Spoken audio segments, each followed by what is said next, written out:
Good evening. Good evening. I don't know if you guys can hear me or not. Lord have mercy. Y'all, I got so much stuff going on. Let me see. Good evening. We wish you a Merry Christmas. We wish you a Merry Christmas. We wish you a Merry Christmas and a Happy New Year.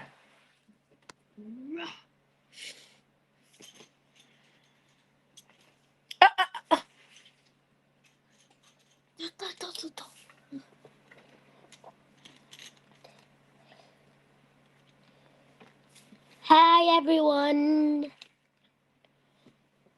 Oh, you want to do your scripture? Okay, well, let me scoot over a little bit. You have to look right here. Right here. That's where you're going to look at. Right here.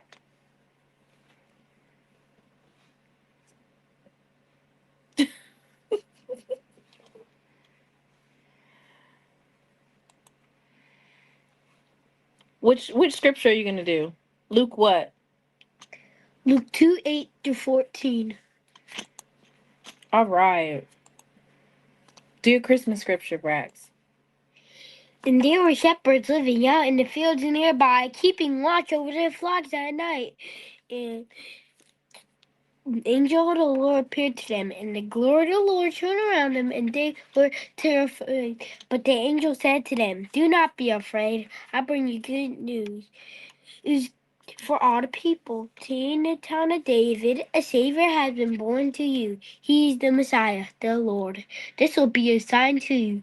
You will find a baby wrapped in cloths and lying in a manger." Suddenly, a great company of the heavenly host appeared with the angels and saying, "Glory to God in the highest heavens and on earth. Peace to those on whom his favor rests." Amen. Okay. All right, Brax. Might know a little something. You call me Brooks. No, that's what it said. Okay. All right. Are you ready for Christmas? Mm-hmm. Are you on the naughty list or on the nice list?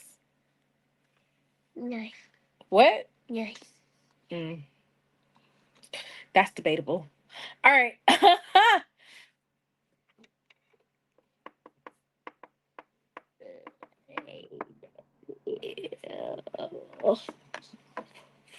That's debatable on whether or not you've been naughty or nice, but yeah.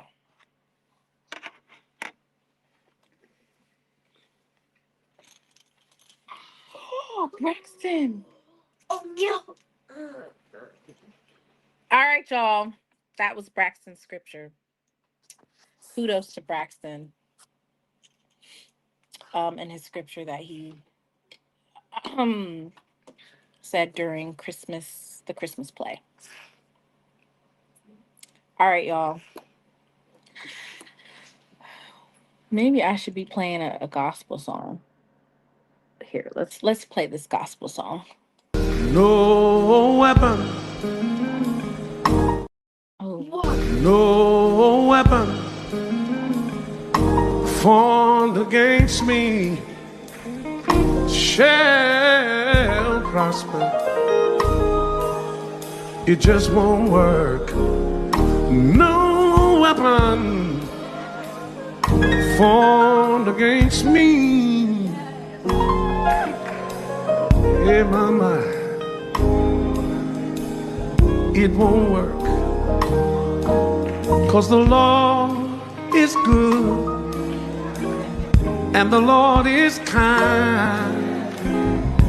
He's so faithful to me that it just blows my mind. I said the Lord is good and the Lord is kind. He's so faithful to me that it just blows my mind. No weapon, no. no.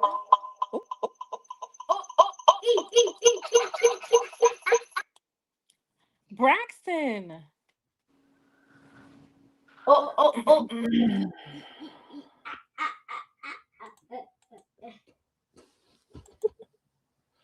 What is wrong with you? All right.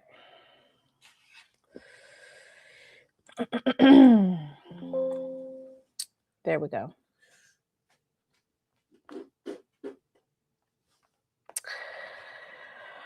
So we got a whole bunch of stuff to talk about tonight. Turn to your neighbor or in the chat and say, neighbor, God is good.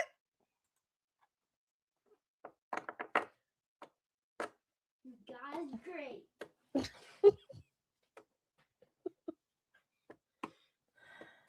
All the time. All the time. And all the time. God is good. There you go, Brax. Now you cooking. Now you cooking. You got it. You got it, young fella. All right.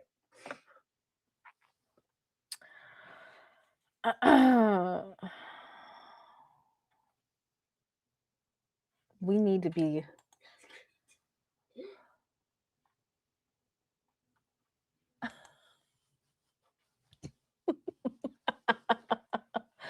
we're every time I see Marvin, I think about Berta in that line and that donation. Lord have mercy. Now, Black King, you know that won't be that won't be happening, but charge it to my head, not my heart. We're definitely going to be talking trash tonight.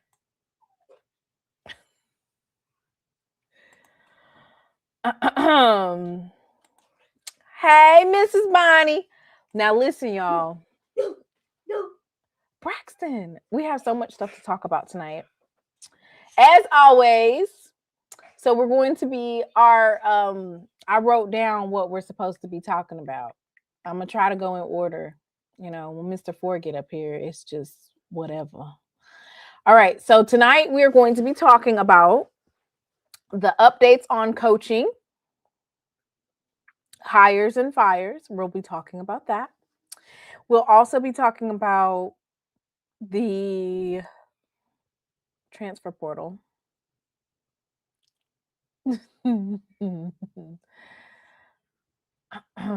Black King, I was gone for a while. Oh, thank you for rejoining. So, we're going to definitely go over the coaching hires and fires, what's going on in the SWAC. Boy, that transfer portal is a fool. We're going to talk about that. Ooh, we're going to talk a little bit about what else y'all want to talk about tonight. Let's have a chat-led show tonight. Y'all put the topics in the chat. Nothing is off limits tonight.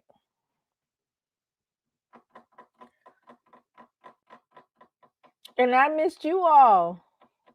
Ooh, schedules. I know that's right. Schedules. And somebody said, folks done hired, Marshall Falk done hired a staff. I think I will wait for Mr. Ford to get on here because let me just give this disclaimer. So a lot of times when we discuss things that are going on in the SWAC, people will be like, y'all are worried about us. Y'all are doing it for clicks. Y'all are doing it for likes. And I'm just like, well, no, this is what, the topics of the SWAC are. We're not necessarily worried about you, but since it's a SWAC Saturday, we're going to talk about all things that are happening in the SWAC, not just Jackson State. So I'll wait for the updates for Marshall Falk's staff. That will be led by Mr. Ford. That way I can't get accused of, trying to keep up with the Joneses. Thank you, Miss Whitley. Everybody trying to copy the blueprint. Nothing is off limits. Oh, Lord. Is there something happening that not being discussed in terms of JSU players, coaches? Because this is not normal that we're losing 90 to 95% of our heavy hitters. What? Well, shut up and bump. You just went right on into it. You didn't even wait 5 minutes. We're just in the introduction phase, and you already over here.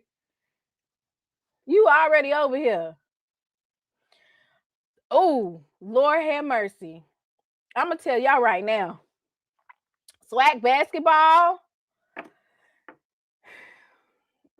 it looked like it's going to be some heavy hitters in basketball. It's going to be competitive.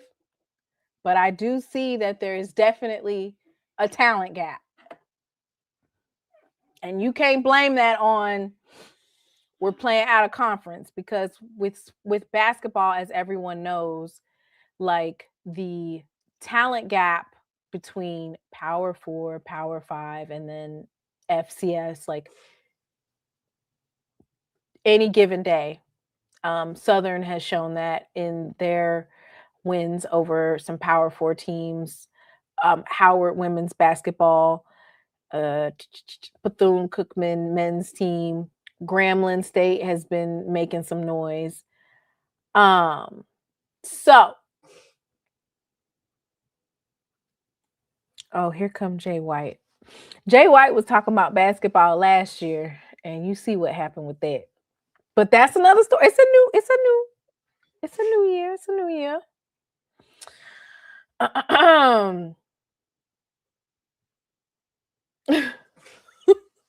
So, we will talk about the transfer portal, but as far as like talking about like going into detail, let me just tell you this. At the FCS level, you cannot NIL anybody on the Power 4 and Power 5 level, right? You just can't do it. There are schools that are at the Power 5 level and they can't out NIL some other Power 5 schools. So that's just the name of the game. So there's a pecking order in college football.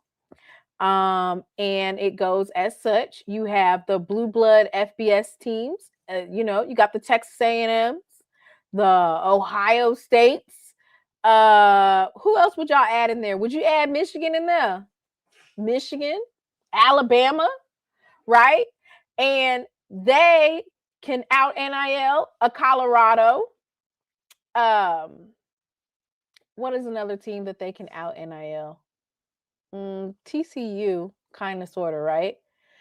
And then so then you got TCU and you got that one. So then they can out NIL the Power 4 schools. So, or they can out NIL a Jacksonville State or FIU. And then you go, okay, so who can FIU out NIL? So then they're going to be looking at the FCS teams that they can out NIL.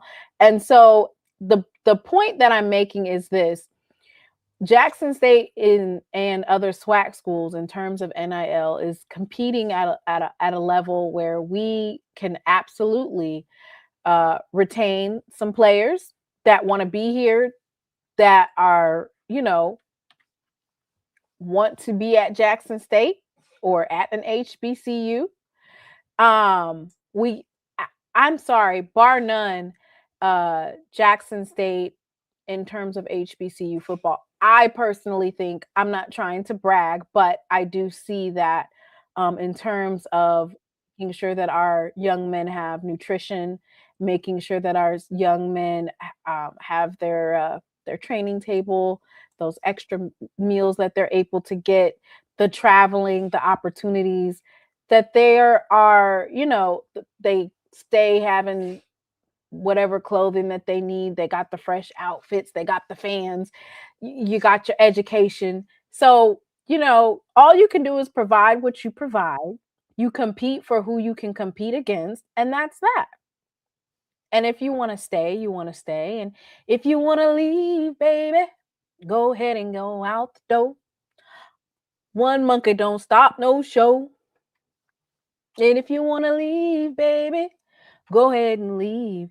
But I will say this: a lot of our young men that are going into the transfer portal, they are actually Jackson State alums. They did get a degree from the Jackson State University. So we are proud of that. There are also some young men who are declaring for the draft and they have no more eligibility. So it is what it is. Hey, Mr. Ford. Hey, how you doing, babe? I am good. How are you? I'm doing good. I've been watching football all day. I'm watching I got the volume down. I'm watching Green Bay and the Chicago Bears. Listen, I want you to do me a favor before I get started.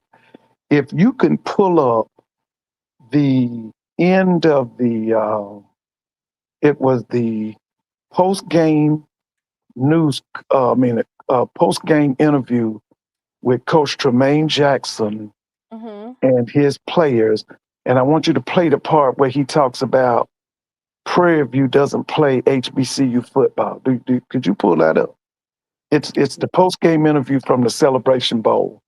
It's the last part. They ask him or something, and he because I need to talk about that.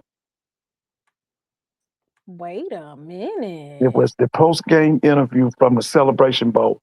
It's Coach Tremaine Jackson, and he's talking about Prairie View doesn't play, and I want to talk about that. Post-game interview at the Celebration Bowl. Celebration Bowl, okay. Prairie View, yeah. Okay. Yeah, let that play because I want everybody to hear because I got something to say. Ooh, Mr. Ford, you coming in here with like a record. I'm hot. Uh-oh. Mm-hmm. All right.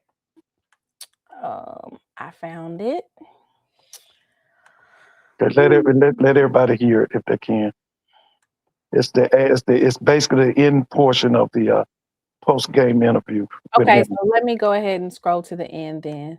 Yeah, go to the end. Somebody asked. He starts off with this: "We don't play HBCU football," and then he goes into this diatribe. Inquiry complete. Okay, let me see if I can.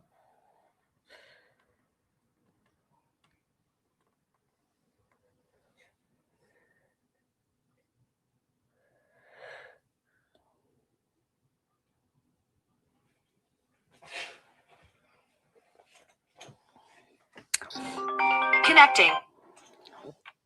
I'm trying to find it. I mean, I found it, but okay. I found the actual interview, but Just you don't have to play just the last part of it.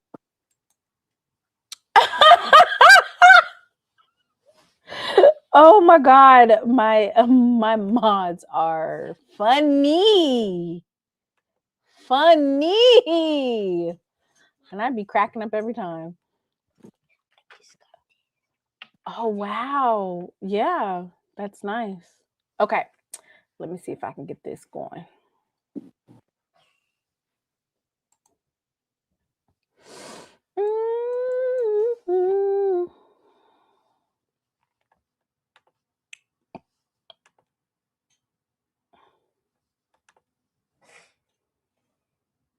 Man, this ain't about no game.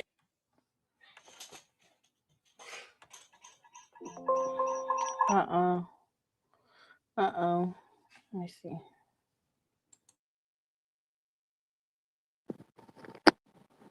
You guys will enjoy the game. I want to see our guys play at a high level because they've earned the right to, just like I want them. And so I'm a product of that. Now that we're here, don't talk to us now. Let's keep the same energy. Let's do it. No disrespect to the common media, but I'm trained for this. They're not no players today. Our players don't talk in the pre. We talk in the post. Oh, okay. Is it a philosophy that you have? That's what you. I think we're early on. There's no disrespect to you guys. We've been a program for 11 months. About 11 and a half months, right? You guys are professionals. You can ask somebody something and they think they just answer and then it gets printed. And so we haven't had the ability to teach how to answer you. And so we don't let them talk to people that don't do what we do, that don't know what we know and we don't like the tricks. And so it's just like a parent when my mama didn't let me go to slumber parties. You don't just go to everybody's house. You don't just put everybody in front of your kids, right? And so it's no disrespect to the common media, but I'm trained for this. They're not. And until we can get them that training, then we'll let them speak in the post. They don't speak in the pre, and they don't want to. They want to keep the main thing. They want to stay focused. Nobody want to talk to them in August. Nobody want to talk to them in July. We went to media day. Nobody want to talk there. And so everybody had an opportunity to talk to them. Nobody want to talk because there wasn't nothing to talk about. So now that we're here, don't talk to us now. Let's keep the same energy. Let's do what it is that everybody does. That's what everybody's been doing. And so now when we feel like our players are ready to be presented to the media and we've done the right things internally, because we got some things we got to get better at in our department with training guys on media and things of that nature, then we'll put them out there and present them because they'll know how to answer. I just got a short follow-up, Coach. For those of us who are not familiar with you, tell us about you and what has made you from Valdosta State, from the previous job before that to now being where you are at Prairie View. Yeah, I'm a product of my grandma, man. It ain't had nothing to do with Valdosta State. I'm a product of Clara Etta Jackson from Eagle Lake, Texas. I'm from Acres Home, Texas. My mother was there, but my grandma raised me. She took me. My mother got married and left. And my grandma said, you can go, but he can't. And so I'm a product of that. The way our guys are getting coached is like she coached me. Everybody gets the same treatment. My daughter is a part of our program in recruiting now. My daughter sometimes sits back and tell the players, y'all think he different? He does this, he's been doing this my whole life. And so everybody gets the same way because it worked for me. I was a young, crazy kid that made a lot of mistakes, but I fell back on the foundation of my training. It worked for me. I tell guys all the time, you can major in whatever you want to. And I'm a general studies guy. If everybody needs to know. All you doctors and lawyers, I majored in general studies. You know what you can do with general studies? You can be the head football coach at Prairie View. That's what you can do. And so I tell our guys, you can do whatever you want to do if you have the right foundation. And so what you see with me is a product of how I grew up and the way that my foundation was made. And then a lot of coaches help build on that foundation along the way. This is ministry for me, man. This ain't about no game. You guys will enjoy the game. I want to see our guys play at a high level because they've earned the right to. Just like I want to see them be a dad. They be a dad and a parent at a high level. I want to see them be a husband at a high level. If we just keep teaching them how to do things at a high level, you ain't got no choice but to do life at a high level. And so that's how I was raised. That's how I was trained. And those are the lessons that we pass down to our players. Okay. In respect to Coach Jackson's time, we have time for one more question. Mr. Jackson. I got time for two. I did look down the flare next year. Okay. I'm making sure. Wilton Jackson again. Coach, you talked about this last week. Daryl Starling, you found him as a substitute teacher. Like, what was that moment like? And I mean, because he was a substitute teacher, that lets you know that he teaches kids, he knows how to teach even other players certain things on defense. What's that process been with them like? He was a special ed teacher. And Daryl Starling's got a lot of patience with people. He loves people. He comes from a really good family. He graduated last December, so he's got a degree. He's working on a master's degree. Man, the dude is just one of the best teammates you can have. We call him the old man because he's seen a lot of football. Daryl Starling won championships at Troy, and so he knows what that looks like. He's never been in a national championship situation, but he was quite familiar with the stage of the conference championship and things of that nature, but he never really had a big part in it, not like he had for us all season. And so really proud of him. And we didn't take him nowhere fancy on this visit. I think we took him out, hopped down him a short stack and asked him what he was going to do. Right? That's about the extent of the recruiting visit that Prairie View in there. And so we don't put a lot of glitz and glam on him, man. And when he wanted to do it that way, we knew he was our type of guy. I'm glad that he joined our collective. In the back there. Hey, Coach. Jared Parker, Watch Fox Sports. Both you and Coach Barry have spoken about kind of having to learn this process and learn to do things your own way after going through adversity. I see a commonality there. What do you think it is about successful head football coaches that have to kind of go through adversity to learn how to do things successfully? Yeah, I think it's just a life lesson, right? You gotta, like, when you're trying to learn how to walk, you gotta crawl and then fall a little bit, grab the edge of the table, hit your head a few times, then you learn to stay away from the edge of that table and you walk right. And so I think that's what happens with everything, but especially I know it happens in football. Man, we didn't do 22 in the right way. I go back to 2022 at this place in South Georgia where those people wanted us fired. And they put it on the internet, they put it on Facebook, which is like holy grail down there. They told me to my face they wanted us fired. And so I got mad about it. Quite frankly, got mad and said, man, I'll listen to you. You want me fired? So we'll never listen to you again. We'll do it our way. That's why every time we take over a program, we play the Frank Sinatra in the meeting, the first team meeting my way, because that's just the way that we get down, man. It's the way we ball. And it's worked for us since then, but it's worked for us not because of any magic that I have or that our staff has. It's worked for us because of the relationships that we build with the people in our building. Make no mistake, man, this game is about relationships. This game, our players play for one another and they play for their coach, which I'm talking about their position coaches. And I don't coach a position, I don't call plays. These guys want to give it all up for the people that have poured into them. And if you can get people to do that at a high level, you find yourselves in rooms like these and stadiums like what we're about to play in when nobody thought that that's what we could be. And so it lets me know every day when we meet with our young men that it works. And even our young women in the training room and our support staff, they're involved in it too. And so it's a sight to see because you're not used to seeing it, right? But we learn that my way or our way is about relationships and it's about living up to the calling in which whom sent us. And so as long as we're doing that, we feel like we'll always have a chance to be successful so we can sing songs, so we can tell people what's going to happen, so we can listen to your videos and your podcasts about he's crazy as all get out. It's about relationships and knowing what your people can do. And let me say this, man, coaching is tailor-made. It's not one size fits all. The way you can coach one kid ain't the way you can coach the other, just like everybody can't wear everybody's suit. This ain't no off-the-rack program. It's a tailor-made situation, and we feel very confident how we're able to do it. OTM, man, we're out the mother. We're out the mother, and that's how we get down. Thank you, Coach. Thank you. Are there any more questions? Last question, we'll take. Thank you. Hello, Coach. Bill Hamilton, South Carolina State Radio.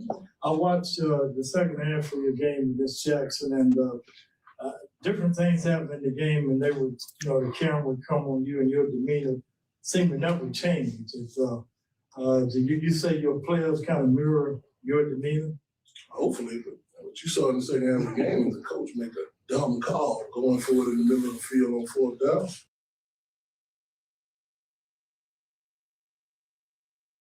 No, that wasn't what I want. I wanted everybody to hear that mess about Prairie View doesn't play HBCU football, because I need to make a statement about that, because it was ridiculous, and I want to say something about it. Mr. Ford. Mr. Ford, you gotta give us a timestamp. I think it's that it was 2 kids on the side.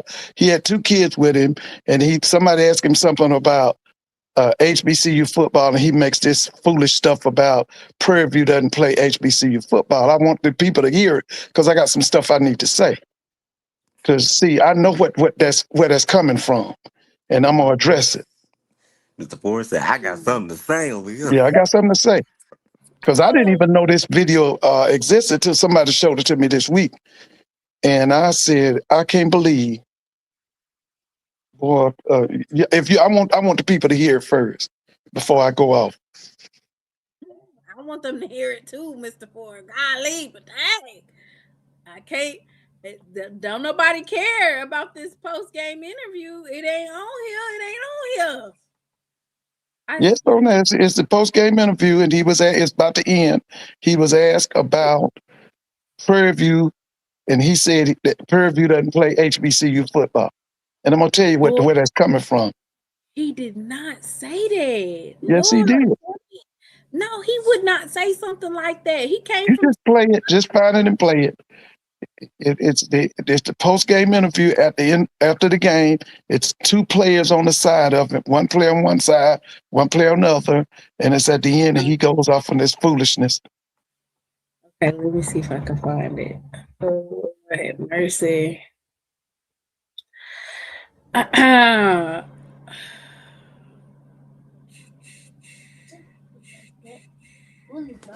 What's up, Uncle RG?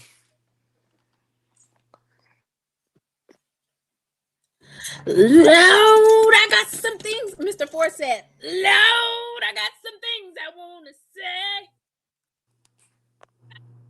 Oh, by the way, how you doing, Mr. Ford? Hey, how you doing? Yeah, I'm good. Okay, all right. Somebody said Lionel deleted it. Oh, what's up, Braxton? What's up? Let me hold that chain. They deleted it, Mr. Ford. Oh, okay. Wait, okay. let me see. Okay, let me see if this other person got it on here.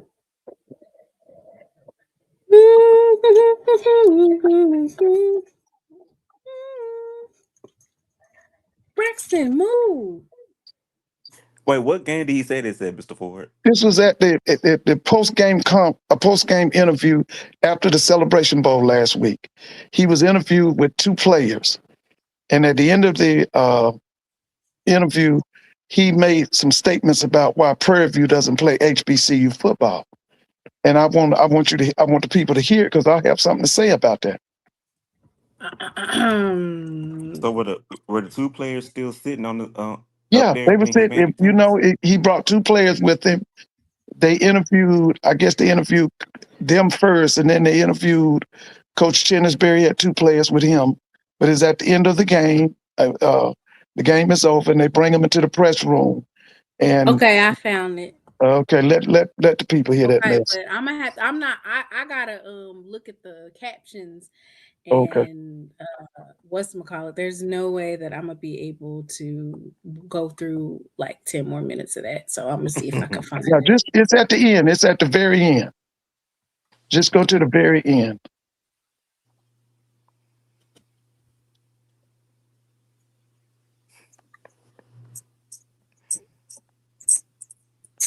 I think I found it. Okay. Can you? Okay, I think I found it. Ooh. CU football now with you as a first-year coach and people ready for life, and everybody's gonna say that. Everybody, it all sounds good. The 1 in 10 team says. Okay, I found it. The 1 in 10 team. Oh, okay. You know. Yeah, this is it. It's at the very end. Y'all, if y'all are tuned in, let me see some emojis in that. But man, we're really doing that at a high level, and I look forward to these guys being great Panthers. These guys gonna come back, and they're gonna donate money to the program. They owe me some money. I know what they put in the Okay, we got time for one final question. Can you just speak to the landscape of HBCU football now with you as a first-year coach, and of course Coach Berry came here last year with this her first season, and Sean Jackson at Delaware State. Just these first-year coaches having so much success with so many new players. Yeah, you know, I'm gonna say this, and somebody gonna get mad at me. I don't coach HBCU football. I coach college football, and we just happen to be at HBCU, and we're really proud of it. We don't make any qualms about it. But in our profession, putting HBCU football before something says that there's a negative stigma on it. You really got to understand what's in our profession about HBCU football. HBCU football in our profession says we don't wear the same color pants or we share helmets. That's not what we do here. We are a Division I football operation. So we have success because we have a program. We believe in our program. Sterling mentioned our blueprint. Our Could you players stop it believe for a in it. minute? We have a desire to be better. And Could you please stop it? First of all, let me say what this is. This is a nigga that is ashamed of what God made him. And what this nigga is trying to do, he wants to be in the white world so bad that he wants to forget what his color is and what his nationality is. See, this kind of nigga mentality that Sharon Moore had, that this nigga has, is the same reason that nigga locked up there in Michigan. That's the same reason that nigga getting ready to be run out of Boulder, Colorado. Okay? Let me tell you what this Coach Jackson is trying to tell you, for all of you who think he didn't say nothing wrong. First and foremost, this nigga has an inferiority complex. Somewhere along the line, he was told that he's inferior and that his people are inferior. And instead of having a ruling class mentality, he has a slave mentality. Okay? And I can't wait till the nigga move on, because that's all he's trying to tell you right there. He doesn't respect Prairie View. He doesn't respect the people at Prairie View. He wants to be in the so-called FBS with them white folks. And I'll be glad when he get there. Okay? But if y'all don't understand it, I understand. I understand. But let me just tell you this. This is a brainwashed nigga. That's what he is. A brainwashed nigga. And y'all can call him whatever. Wait a minute. And let me say this. Yeah, Prairie View, you got a championship coach. Okay? But this is a nigga with an inferiority complex. And he's basically told you that he thinks that he and his people are inferior and that them other folks are superior. Now you can go on with the show. Talk about mic drop. That being said, SWAC Saturday is coming to an end, y'all. Y'all have a blessed night.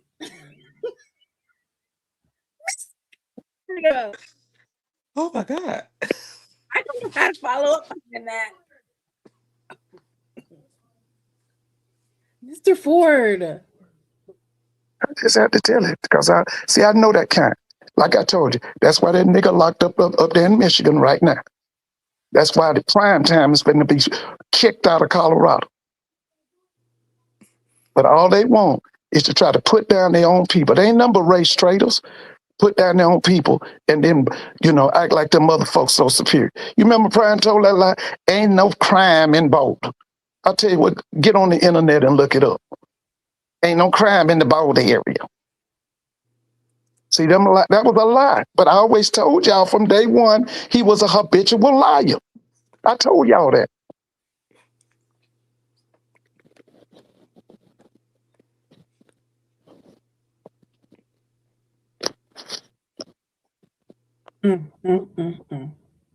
Well, all right.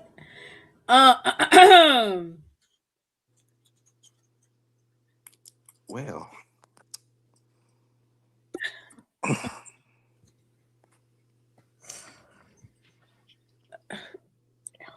Okay, not right now, baby, please. I mean, in terms of like, I don't know what to say, y'all. Mr. Ford, you have left me speechless. We can just go on. It's so much. I've been hurt today. I saw the thing about Travis Terrell. I'm hurt. I understand. I'm hurt. I want to say kudos to them people down there at Southern University. I'm a Grambling graduate. I do want to see Southern roll. Okay. And I just want to say this.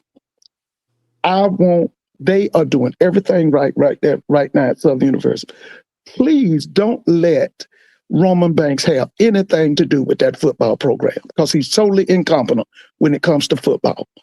Don't build something as great as you getting ready to build and then let him put his hands on it because he will destroy it. Okay? So if you could you get a general manager and that Roman Banks have able to go nothing no to do. damn where. I swear to God, I'm not gonna No, you won't be honest, but I just got to say that. Just don't, you Southern people, I'm loving what y'all doing. I know some of them people y'all bringing in.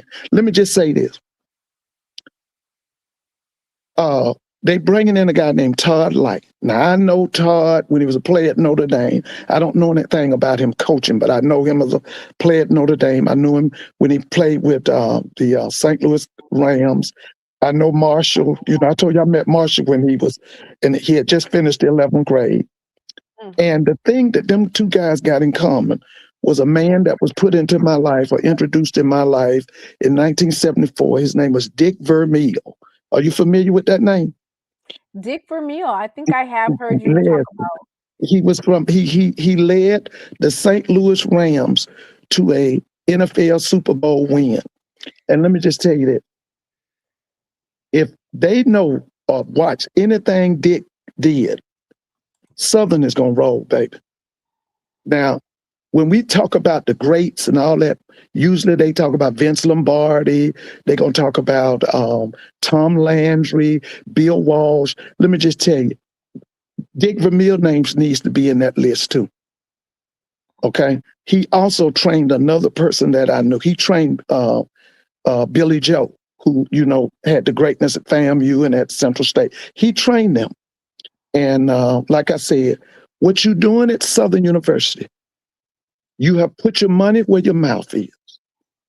But please don't let Roman Banks have any authority over that football program. Don't let him touch that program because he's incompetent and all he can do is destroy it. So I'm saying to you, Southern University, now, go Mr. Jags. Ford, you know that they said that the AD doesn't have any control over the football Good. program. Especially don't let him have any. Please don't let him touch that program. All he'll do is destroy it. Listen, they said that he is just following Booster's orders in terms of, they were trying to if anything, if they could you find a replacement? That would be really great. Could you find a replacement? They're winning in basketball. Yeah, but he's destroyed the baseball program. Okay. See, now in my day, Southern University produced people who would go to the Olympics. Okay. Willie Davenport. There was a guy named Milburn. He was a hurdler. I can't think. You Southern people, what was that guy's name? It was Willie Davenport, and you had a guy named Milburn. Did anything come up? They know who I'm talking about. I think he was a gold medalist out of Southern University. He was like 72 or 76. Yeah. But like I said, if you really want to do the right thing, find you an AD. You Jags, find an AD. Well, he made this hire. Made what hire? Marshall Falk. Do you believe that? Do you actually? He probably doesn't even know Marshall other than seeing him. He doesn't know a good football coach if one hit him in the head. I've told you that.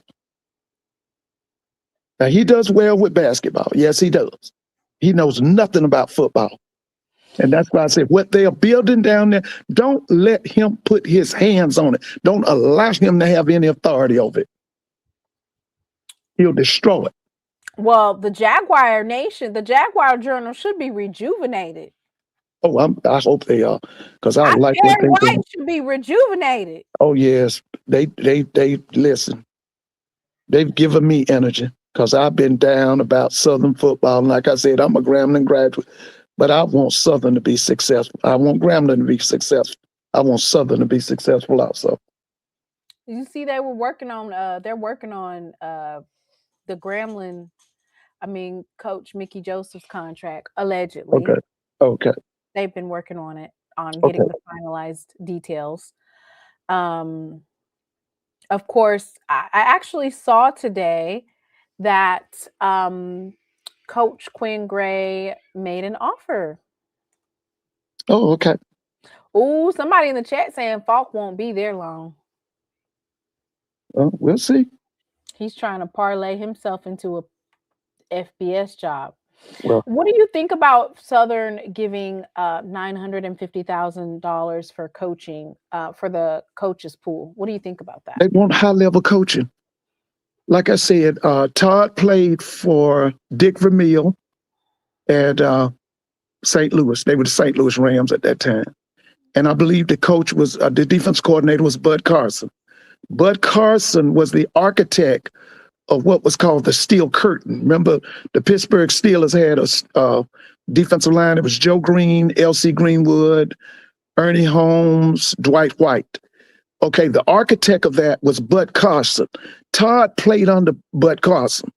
Like I said, if they come down with the philosophy of Dick Vermeil, the work ethic of Dick Vermeil, the overall championship mentality of Dick Vermeil, Southern's on the way back. Southern's on the way back. I'm so happy for them.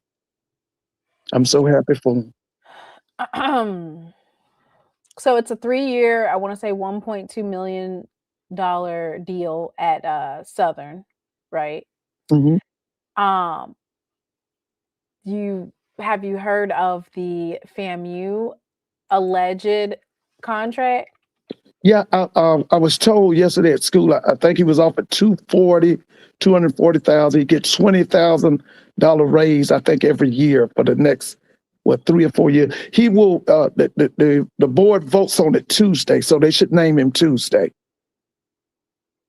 Oh, by the way, Willie Simmons got a new contract. Did you hear that? And so did Jerry Mack. They all get new contracts. Yeah, Willie got a new contract, more money for his assistants.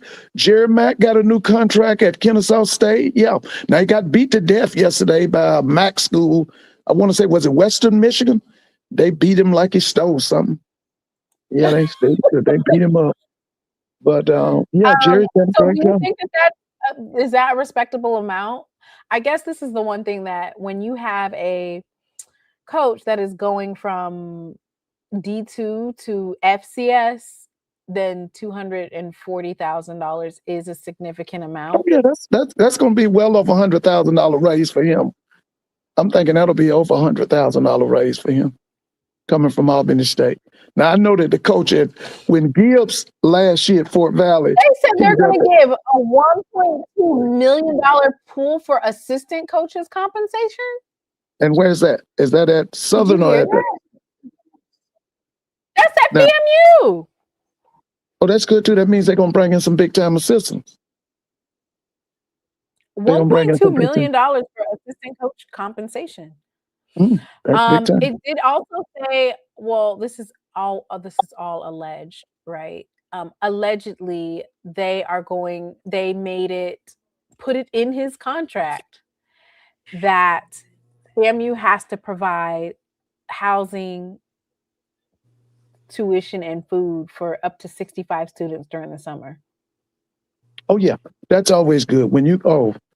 That's always good. That's one of the things that most championship teams do. That's really good. That's good.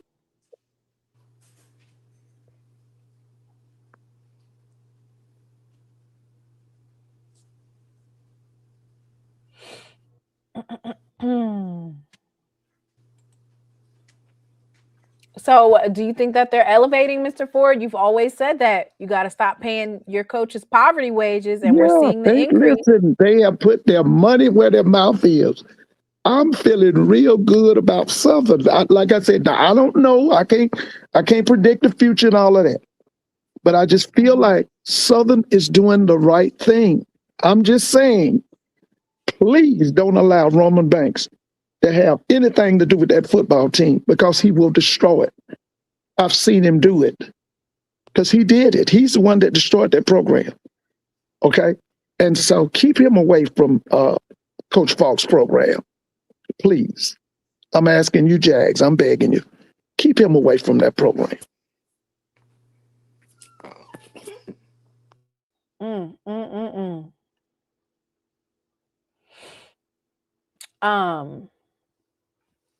Of course, you know, folks are offering Albany State players that are in the portal. But do you think that Coach Quinn Gray is going to be able to bring some of those quality players over to his program? Yeah. Coach Chennisberry did it. He brought some kids from Benedict. Okay. So I'm quite sure the quarterback is going to go down to FAM and the other players, because you got to remember, many of the players at Albany State this year, they're from the state of Florida. So he will pick the ones that he wants, and they will probably follow him to Tallahassee. Yeah, I'm quite sure of that. Yeah, no doubt about it. I think Coach Sam Shea took a number of players from Miles with him to Alabama A&M to Huntsville. So, yeah, I'm quite sure he's going to take some of those players with him down to Tallahassee. What type of pressure does this put on other teams in the SWAC? Or does this serve as kind of like a gauge for like teams will look at the coaching pools that are given at Southern and at FAMU, and then they'll wait until next season to talk about increasing their coaching pool wages, right? Because if you're going to spend $1.2 million on assistant staff at coaching, and also the $950,000, you are expected to win. Right? Yeah, spending that type of money, you're expected to win. Team that ushered in this new era was Jackson State. Jackson State? Ashley Robinson brought in Deion Sanders. Oh, okay. And when he did that, that was the beginning. Okay, it also coincided with what I've been telling you for a long time. We're in the midst of a golden era. Now, these young men that are going into the transfer portal and getting ready to leave and all of that, I want them to do well. But listen, they're going to miss out. They're going to tell you later on they're going to miss out. Because, baby, this train right here is getting higher and higher. Now, what we getting in the SWAC now, you're going to have the haves and the have-nots. The haves right now know that in order to win a championship in the Southwestern Athletic Conference, you got to put that money out there. You got to put the money out there. You got to invest in your program. You got to build your facilities up. But here's the thing. You got to bring in that human capital. You got to bring in championship coaches. Okay? Now, let me say this about Marshall Faulk. I know Curtis Johnson. I've been watching Curtis Johnson for a long time. I initially caught on with Curtis when he was the head coach at Tulane. And when he was let go, I was hoping, I wish we could get Curtis in the SWAC. Well, guess what? He's the assistant head coach now. That's right. That's right. That was a boss move by Marshall Faulk to get him. Okay. Now, I don't know anything about, we called him the Mad Hatter. He was the head coach at LSU. They got his son. Now, if his son is anything like his dad, he gonna recruit some players because the dad used to bring in star players to LSU. Okay. Like I said, with Todd, I don't know anything about Todd as a coach, but I know him as a player at Notre Dame. I remember when he was with the St. Louis Rams, but I know the people that helped train him, and I know what that means. Like I told you, Todd played for Dick Vermeil. And while he played for Dick Vermeil with the St. Louis Rams, his defense coordinator was Bud Carson, one of the greatest defense coordinators in the history of the NFL. Listen, They doing everything right. They doing some things right down there in Baton Rouge right now. They on the roll, and I commend them. Kudos. I'm hoping that they're successful. You know, I'm hoping that they're successful. Yeah, and I want others to join the bandwagon. Because like I told you before, I feel personally, this is my opinion, you know, everybody got an opinion. They just like buttholes, everybody got one. My opinion is we're going to have 6 super teams in the SWAC. Out of the 12, we're going to have 6. Yeah. And what type of pressure does that put on the rest of these teams in the SWAC? They're going to spend money. Arkansas Pine Bluff, you got to come up with money. I don't know how much. I think they spending, you might have to look it up. I think they're doing about 7 or 8 million at Arkansas Pine Bluff, which is enough to win. They're going to put forth some money. You got to go get big time people. You got to go to championship people. Valley, you're going to have to be innovative. You know what I mean? You're going to have to, you know, hey, you got to, you might say, yeah, we got a small budget, but you got to be innovative. You got to come with it. Okay. I felt really good about Bethune-Cookman this year. The only thing I saw with Bethune-Cookman was he didn't have a championship person running his defense. I was impressed with the offense, but I didn't see a championship person running his defense. They were too high schoolish. They did the same thing over and over. It's too high schoolish. And I think that coach is going to have to, if he's going to stay in Daytona Beach, he's going to have to get him an outstanding defense coordinator. I see Texas Southern getting better. Prairie View, and I've said this over and over, even though I said the things I said tonight about Coach Jackson, I basically believe that they're going to dominate as long as Coach Jackson is a head coach at Prairie View on that western side. They're going to dominate. He's going to kick a lot of butt. Yeah. See, this is what I'm looking at on that east side. I'm looking at Jackson being Jackson, perennial champion. I'm looking at Alabama State being strong. I believe that in these next 2 years, Alabama A&M is going to compete at a high level. I believe that FAM is going to come back under Coach Quinn Gray. And I believe that Bethune, if they could just go get a defensive coordinator. Okay? We're talking about 4 solid teams on that eastern side. Yeah. And what on the west? What you got? You said Prairie View. I got Prairie View, definitely. Prairie View. Southern. I got Southern. For $950,000. Yeah, I got Southern. They need to be at the SWAC championship already. Yeah, I got Grambling coming back. I think Grambling's coming back. Now, the one that I'm on the bubble about is Alcorn. And it's all offensive.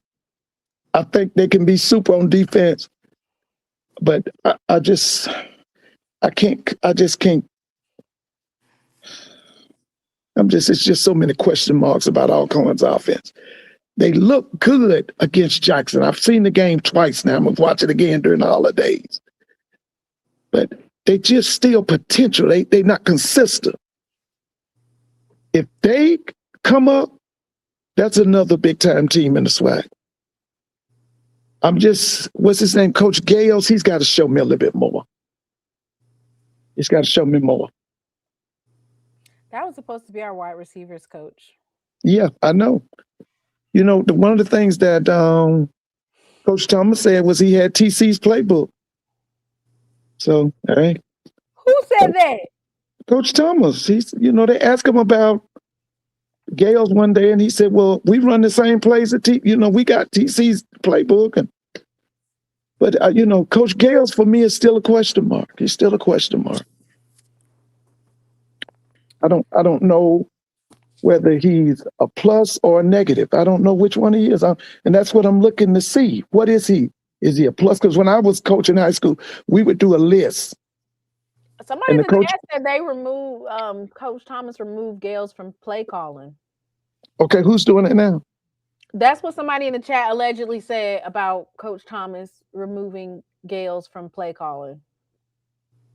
And then he's not at Alcorn. Coach Gales is not at Alcorn? This is coming from folks in the chat, allegedly. Here, let me put it on the screen so folks. Yeah, let me see that. Wait a minute. Allegedly. Okay, because I had heard that he had removed. What? So I'm saying he's no longer at Alcorn.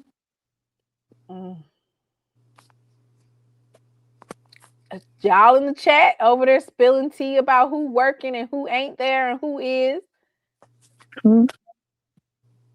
Okay, somebody had a question for me. Can you read that? Because I can't see nothing. If Mr. Ford was a coach, what quarterback would he choose? Kincaid, Jacoby Morgan, Andrew Body, or Bruce Eugene? Oh, Kincaid, baby. Kincaid.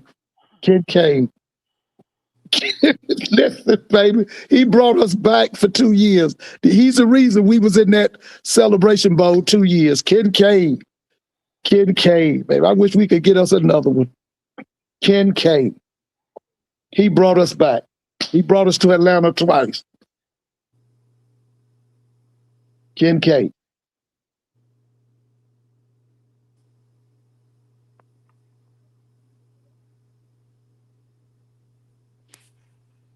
Over Bruce Eugene?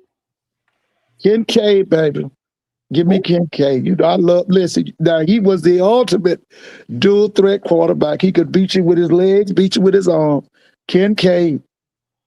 Woo, he brought us to the Celebration Bowl twice. For a long time now, the only school that had won that Celebration Bowl from the SWAC was Grambling.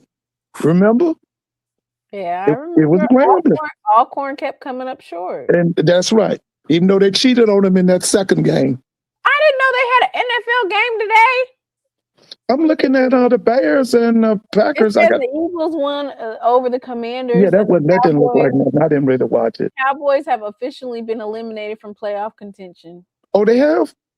Yep. They had like a 0.00001% chance.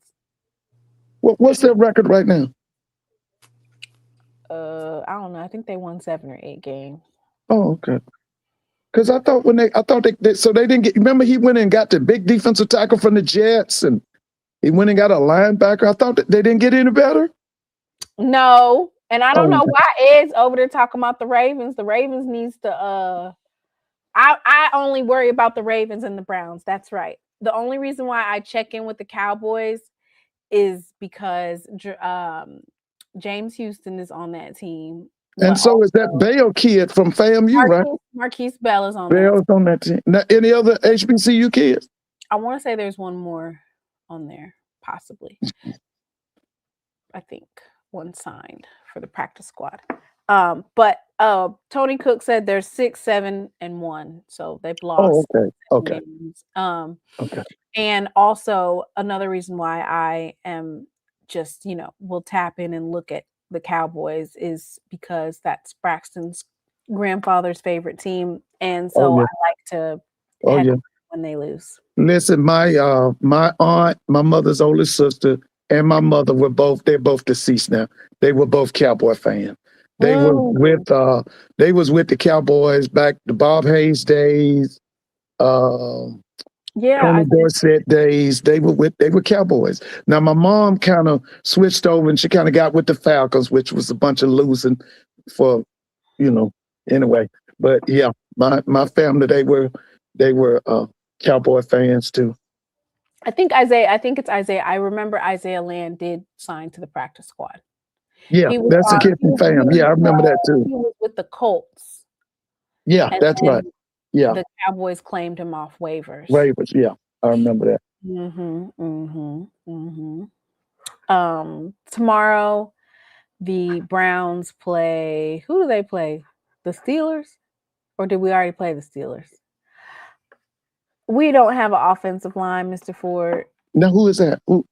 The Browns. The Cleveland Browns. Well, it starts at the top with them, I mean, at this point, after they let everybody show that Shador can play. Yeah. For the rest of the remainder, we play the Buffalo Bills. We definitely getting our asses whooped. They're 10-4. Listen, from Jimmy Haslam, the ownership, to Kevin Stefanski, all them messy. They messy. All in them. Oh, I'm gonna watch the Patriots beat the Ravens, so that'll be a nice. That's tomorrow.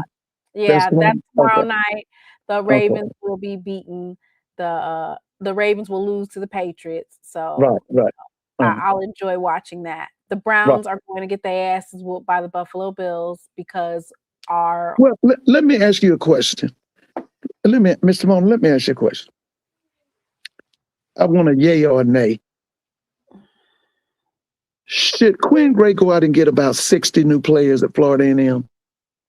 Yay or nay? And tell me why. Yay. And tell me why. The yay. He has to usher in his own culture. Mm-hmm. And there was, allegedly the locker room was broken in terms of players that were used to doing things a certain type of way under Coach Willie Simmons. And he's going to have to just usher in his new culture. There's no reason to keep players in there that aren't ready to win and aren't ready to do the things that it takes to win. I want to say they already have a penalty for APR issues. Okay. Listen, you're going to come in this program, you're going to have to be clicking on all cylinders, which for him, he got 2 weeks to offer kids. Right. January 2nd, right? And then he's got another additional 2 weeks to bring them in. You gotta bring those players in the spring because you want, well, first of all, you don't have no choice, actually. Right. You have no choice. Everybody has to be on your roster by January 16th. You don't have a choice. So he has to bring in 90 players, right? Right. You think okay. So you don't have a choice because you don't have an extra transfer portal open in the spring to bring in things. That's right. Okay. Your stuff has to be set. And that's a dangerous precedent to set. I know you said that we're going to be able to get a lot more talent because they're forced to come. Yeah, but I believe that. I look at it, and that's why I said I did this post today, and I was like, look, if you're thinking about getting in the transfer portal, you're like trying to do this little hopscotch. Can you please go ahead and jump in there? Not just for the school who has to replace you, but for yourself as well. Because if you wait too long and you lollygag around and you enter into the portal like December 30th, December 31st, January 1st or 2nd, you're already behind in terms of coaches being exposed to your film and seeing your name in the portal. Listen, and let me apologize. I haven't spoken to Miss Whitley. Miss Whitley, how are you tonight? I did look it up. There is a chance that UGA will meet up with Ohio State. Okay, where is Brandy on here? Is Brandy here? I don't think so. I don't think Miss Okay, well, when Brandy, what about Dr. Kanisha? I seen Miss Mary on here earlier. Hey, Miss Mary, I know you feeling good. Them Rattlers getting it back together. Hey, Miss Mary. Lady T was in here earlier. Yeah, hey, you might have scared everybody away, Mr. Ford. No, I didn't. Did I scare everybody away? Yes, you did. No. Yes, you did. You know, I just had needed to say. I had to address that. You had to get it off your chest. Yeah, because I can't stand people that try to step on our history. Okay, and so you're gonna say that Coach Eddie Robinson was nothing. You're going to tell me that W.C. Gordon was nothing. You're going to tell me that Big John Merritt was nothing. You're going to tell me that Jake Gaither was nothing. And so I needed to say something. I had to respond to that because I know where that's coming from. I'm old enough to know inferiority when I hear it. Yeah, I just and let me say this to the people that's on it. If I offended anybody, I'm sorry. Okay, but I just I had to address that.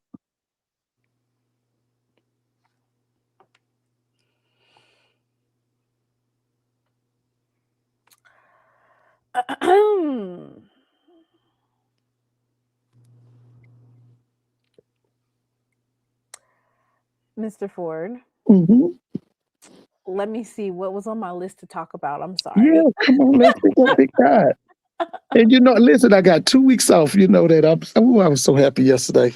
Oh, school out, ain't it, Mr. Ford? School too. We got 2 weeks. I got to go back January 5th. Students will come back January 6th. That's the same for Braxton. But Yeah, I said, Lord, let me go ahead and send Braxton on his way with his pappy and with his grandparents, y'all, so I can binge watch some adult shows, And listen, I talked to my people in Charlotte. I think it was last Monday. Albany State's girls came up and beat up Johnson C. Smith's girls at Brayboy Gymnasium in Charlotte. And so my cousins, they always talk to the people. And so they was asking Albany State, people that was there, y'all gonna win the SIC girls. And they were playing up Edward Waters. They said, watch out for Edward Waters. Because supposedly what Albany State did, they have they have a new coach, a man, and he brought in 2 Division I transfers that are really good. And they said that Albany State really looked good. But they were asking them, do you think that you're going to win? And they were playing up Edward Waters, saying that Edward Waters should be the team to beat in girls basketball in the SIAC. And by the way, have you heard anything from Miss Tamika over at UNC Charlotte, the 49ers? I'm going to look it up, Mr. Ford. Yeah. I wanted to go ahead and, this might be a rough basketball season. I might be abandoning y'all again because I'm not going to be able to handle it.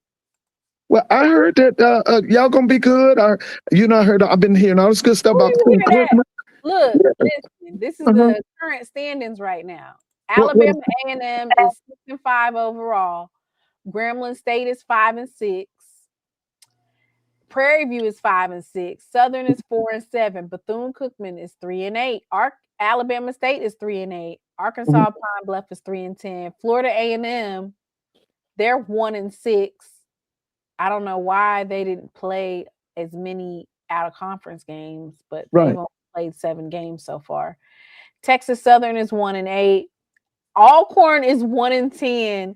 Jackson State is 1-11, and Valley is 1-11. So Jackson State, I'm quite sure y'all done played Michigan, North Carolina. Who else y'all done played? I mean, to me, that's not a gauge of where we are. We don't have that kind of money. We can't compete against the folks. So who else? Jackson State. Y'all done played Memphis State and Norfolk State just the other day. Okay, like yesterday. Like yesterday. Y'all lost to Hampton and Norfolk. We lost to Winthrop. That's in South Carolina. That's in what? South Carolina or North Carolina? Ain't that South Carolina, right? Yeah, that's right outside of Charlotte, isn't it? We lost to them. We lost to Winthrop. We lost Auburn. to Norfolk, Hampton, like Kennesaw State. Illinois, they said that Louisville, Louisiana Tech. Listen, now Louisville might win the whole thing. I mean, we can't use them as a comparison. I didn't point out Louisville. I pointed out Norfolk and Hampton. And guess who blew them out the water? Who? Grambling. Grambling blew Norfolk and Hampton out the water? Tore them out the frame, Mr. Ford. Tore them out the frame. The coach online talking about we own the MEAC.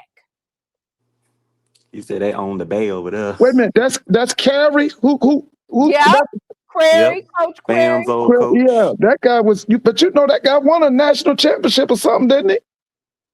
I don't know, but all I know is he tore their asses up. Yeah, that guy was a good coach. Norfolk is a good school. They was Norfolk is you right. Norfolk is really good. Now I don't. I was following Hampton until they had a guy named Buck Joyner. I followed him after he left. I kind of lost track of Hampton. And by the way, I think you and I've already talked. Hampton has the new football coach. He's coming in from Kansas State. Been a assistant for over 20 years. So we got to keep an eye on him. Yeah, we talked about. I see your text message, Whitley. I'm trying to. And by the way, who's Howard going to get? They ain't getting Teddy Keaton. I don't know who they getting. I know that they need to get him this I was hoping Albany State would get Teddy Keaton. I was hoping Auburn State would get him. Dang, you think he'll leave Clark Atlanta and do that? Clark Atlanta, and they done fired him.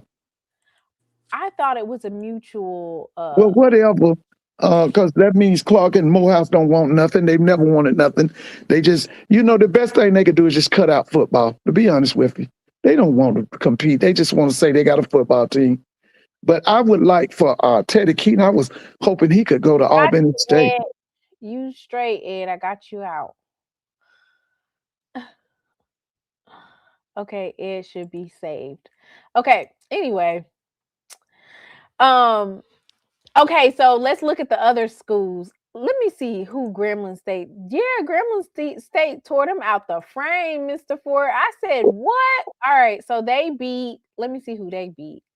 They beat Norfolk and Hampton. Right. They beat USM. Southern Miss? Yeah, 75-70. They beat Howard. Oh yeah, that guy's. Oh yeah. And then they beat Houston Tillotson University. Let me see who Bethune-Cookman. They're 3-8. Yeah, that's a lot of people picking them to win the SWAC. That's Reggie Theus. They beat Coastal Carolina. Okay. They beat Ohio. Okay. And they beat South Carolina State. Okay. And then the refs made sure they didn't win no more. Oh yeah. They're gonna be tough in that SWAC though. Mm-hmm.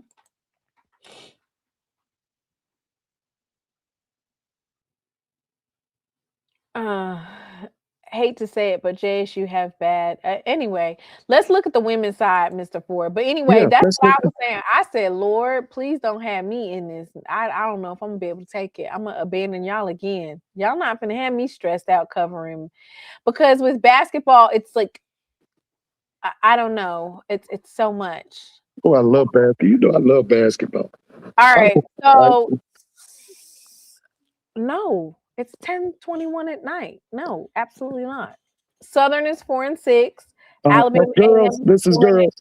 Yes, Southern got some good big wins on there. They the defending champions, aren't they? Yes, they beat Tougaloo. They beat University of Arizona, University of Houston, Southern University at New Orleans. And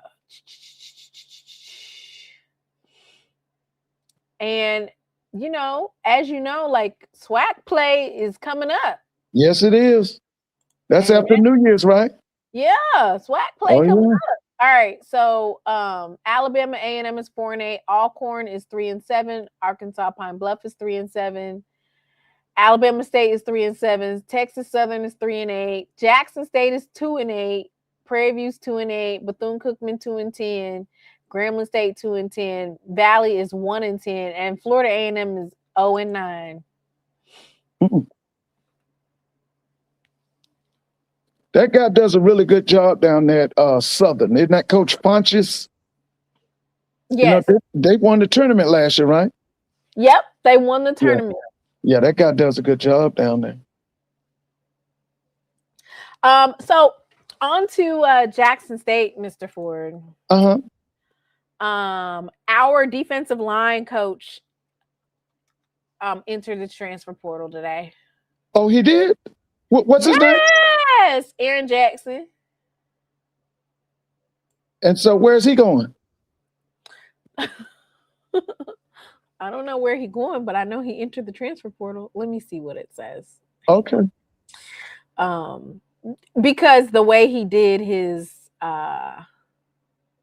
wait, let me see.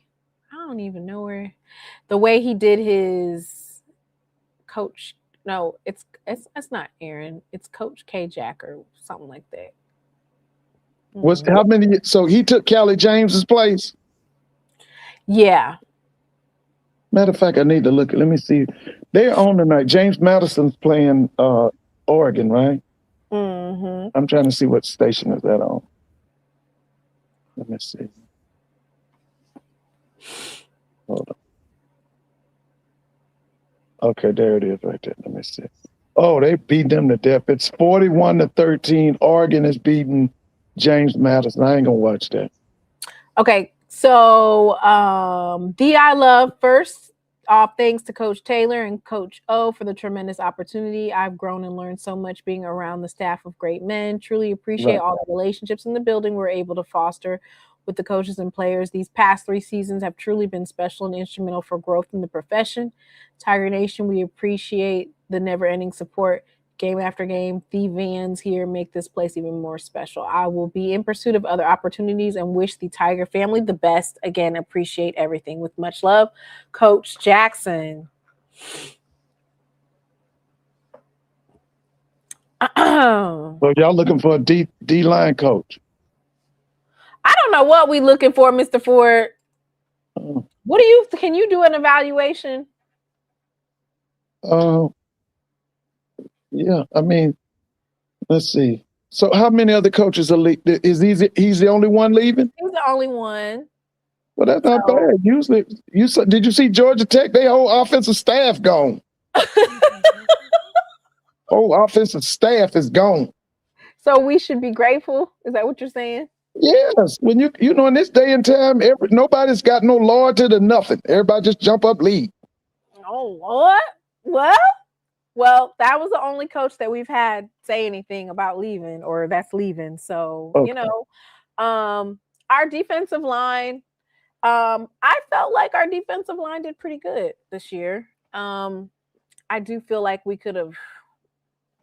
So some schemes, they, in terms of giving certain players more exposure, or if they're jumping off the screen, some of those schemes are seen in better defensive. I don't want to say that the 3-3-5 didn't highlight, but you know, I hate that defense. you know, Jeremiah Williams is I think he would have been able to better convert in other schemes. Is that the right way? Is that the right way to say it? Because I'm not going to say that Jeremiah Williams. He would have been. But listen, you saw Ashton Taylor. I know you know Ashton Taylor is leaving, right? He went in the transfer portal. Did you see that? Yes, I did. Yeah, I seen like a lot of players that went into the portal. So most of these young men, I'm going to say not a lot, most of them have 1 year of eligibility. Well, that's what I didn't understand. Why would Ashton leave and you only got 1 year eligibility? That means you're getting ready to go somewhere and sit the bench. You're going to derail your career. Ain't nobody going to look at you sitting on the bench. To me, I'm going to be honest with you, I'm a fan of Taylor's. I think this is idiotic for him to leave Jackson State. I just think it's idiotic. You got 1 year left and you're getting ready to go somewhere and sit the bench. I don't understand it.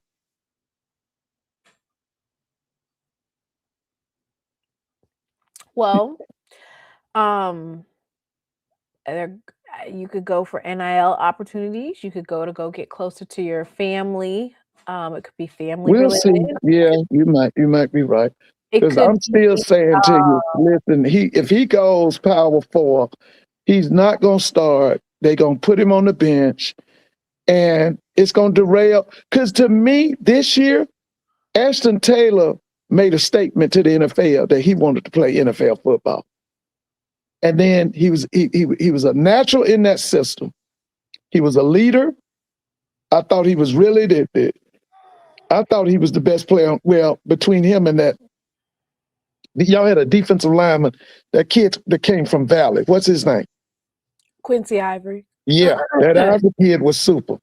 Okay, but right behind that Ivory kid was Taylor. And I thought that Taylor was getting himself prepared to go into the league. But this going into that transfer portal, to me, that's me, you know, I think it's a bad move.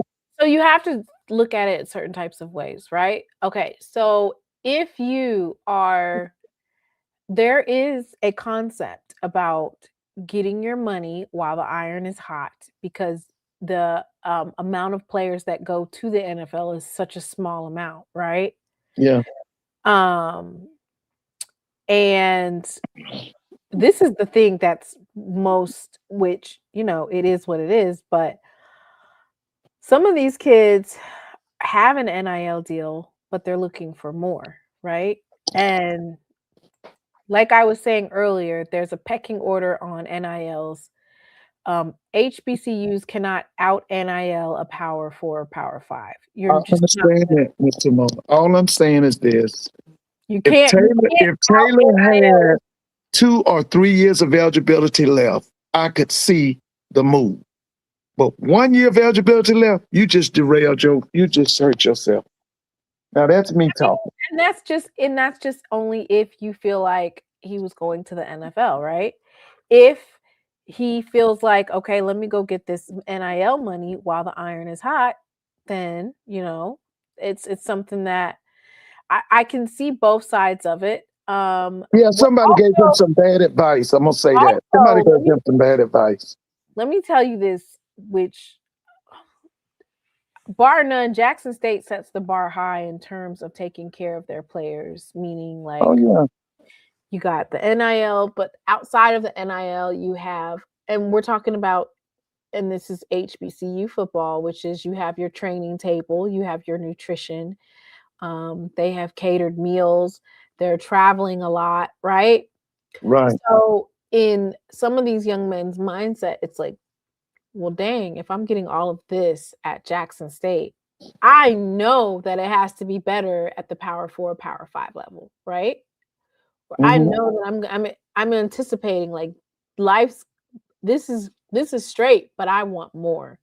And so then sometimes that's what that's what they're looking for.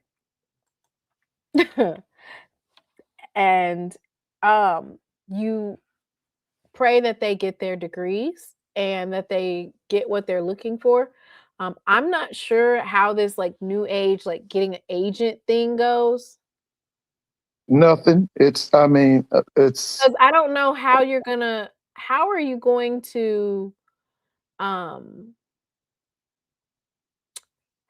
are you going to get money? And they don't like. If you're an agent, are you negotiating the NIL deal beforehand?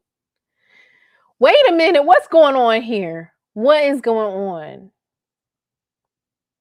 What did I do, Whitley? Oh Lord. All right. Hey, Brother Bakari. What's going on, Timona? What's up, Mr. Fold? Hey, how you doing? I'm great, man. I'm gonna let Brother Bakari go first, and then Willie is on here, and Willie's gonna say something too. Brother Bakari. I put it in the chat, but one thing we need to understand: everybody that leaving hitting that portal, they ain't getting paid. I know we believe every player is not getting paid. They highlight the players that's making money. But to me, and Mr. Fold, to me, it just reminds me of the mid 80s, early 90s, how they had started giving under the table, letting black players come to their schools that would normally go to HBCUs, especially, you know, basketball and football, but it's basketball when we could be competitive. And it's our mindset and what we're teaching our kids. We just think it's better. We just think sometimes we just think it's not that we don't think what we have is good enough a lot of the time. These people not getting paid. And I know we say they're going to learn a hard way. Yeah, the hard way should have been looking at the SWAC Defensive Player of the Year. Somebody tell me what he did this year. Looking at the receiver that led the SWAC last year from UAPB, went to Oklahoma. Tell me what he did this year. That's the hard way you should see. Like, wow, maybe they just want us here to get us from there. Then when you go look at the Dakotas, and the Montanas, why they are not out there poaching their schools? Shit.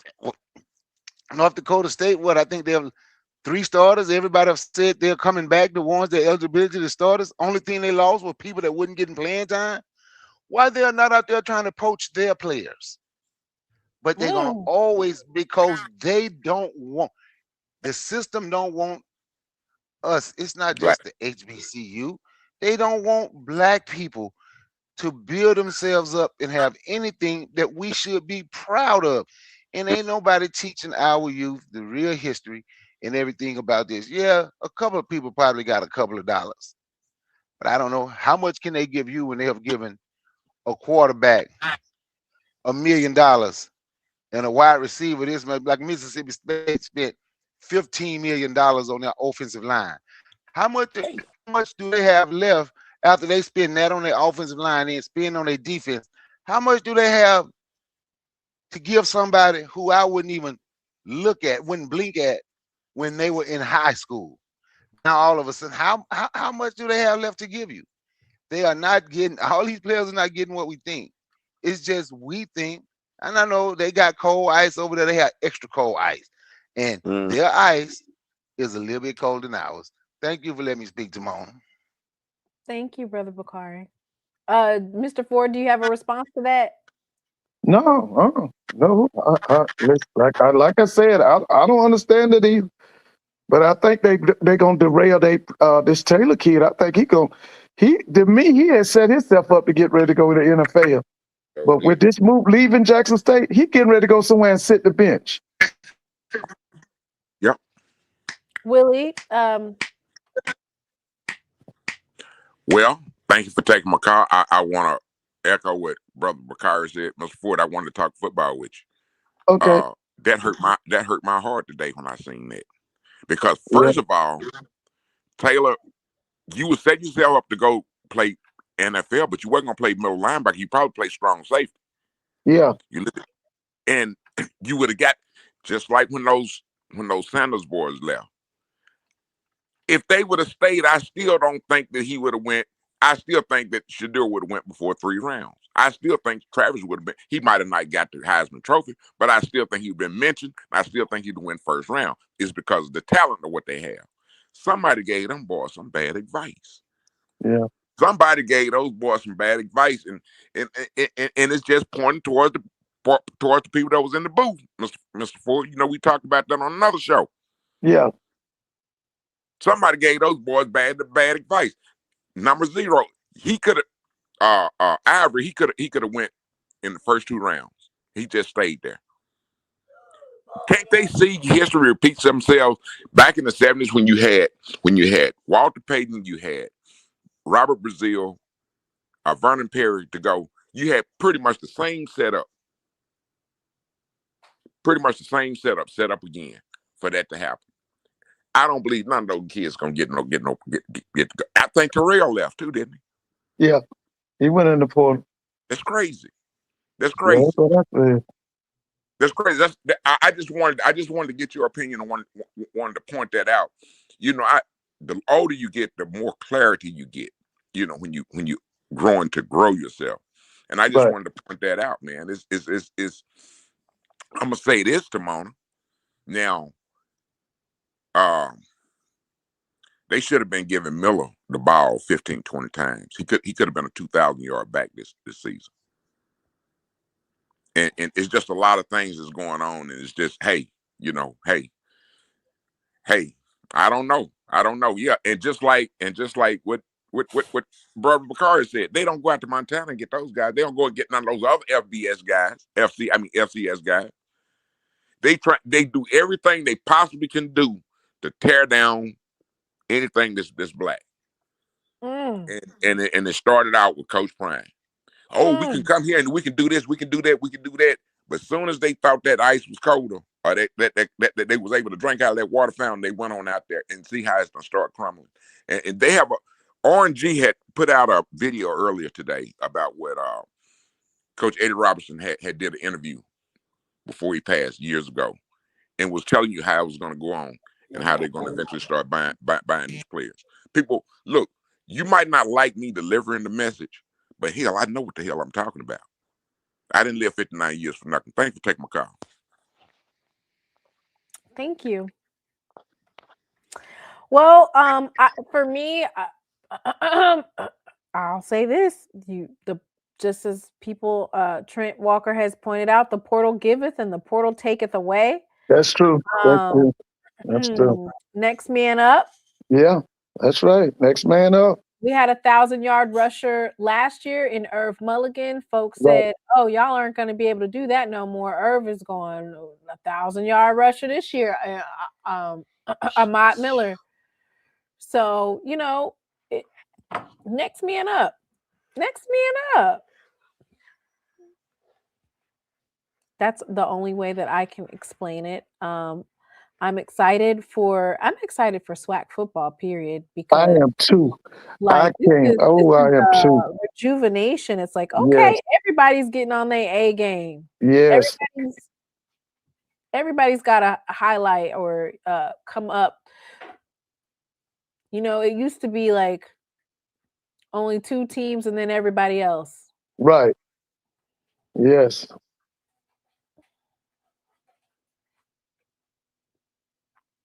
I'm excited to see it. We still have a plethora of running backs. We're revamping our special teams. So a couple of schedules came out, Mr. Ford. Okay, Libby. Yeah, because that's what I want. Who were the 2? All right.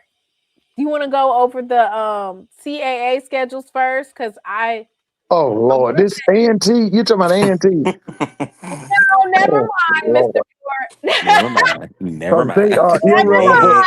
Well, J-Mo, whose schedule you talking about? Did your schedule come out? J-Mo over here talking about, let's talk about schedules. And I said, the CAA schedule, and you said, oh God. So was this A&T in Hampton, right? No, I won't pull it up, Mr. Ford. You want me to pull it up? Yeah, you can pull it up. That's what school? What black schools are they playing?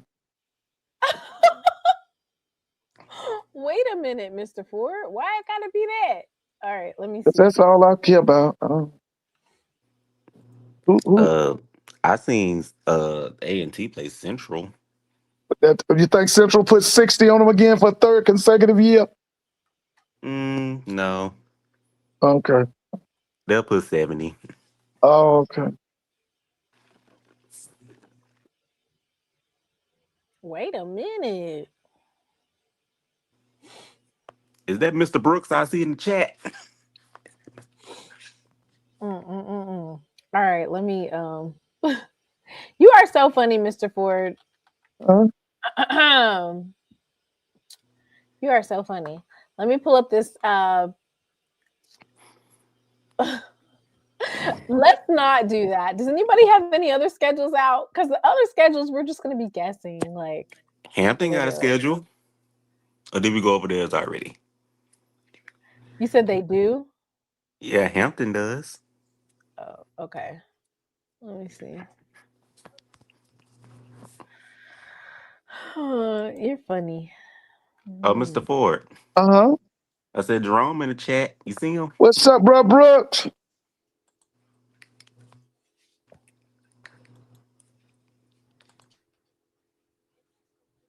All right, I yeah. find it.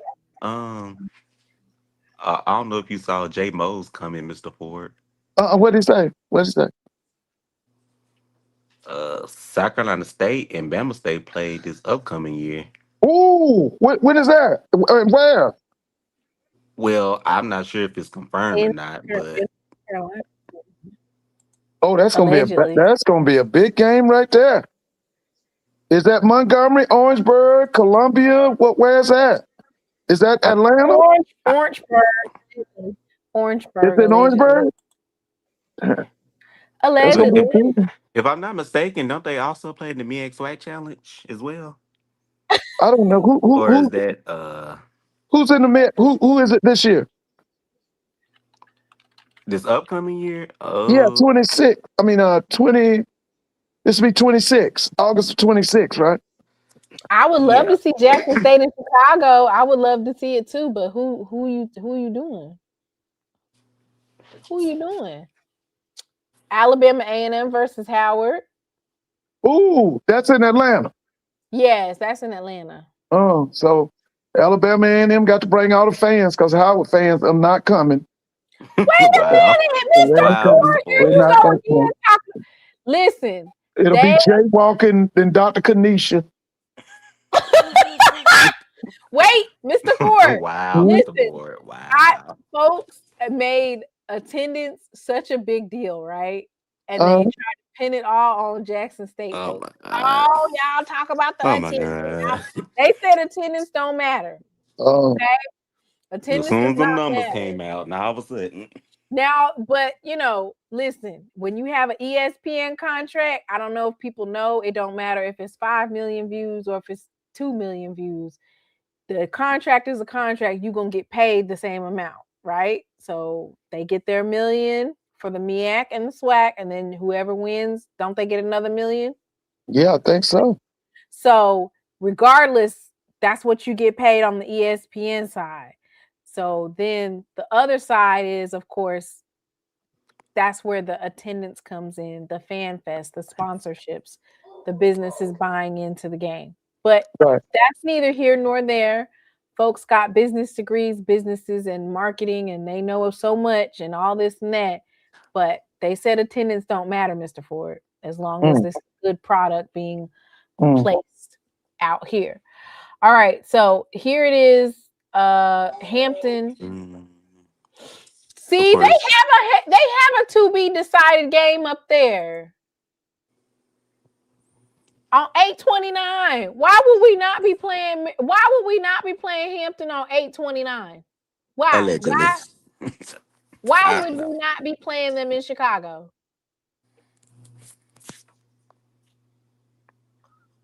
That needs to be. I guess I'm hoping that we could play them. Maybe I don't know.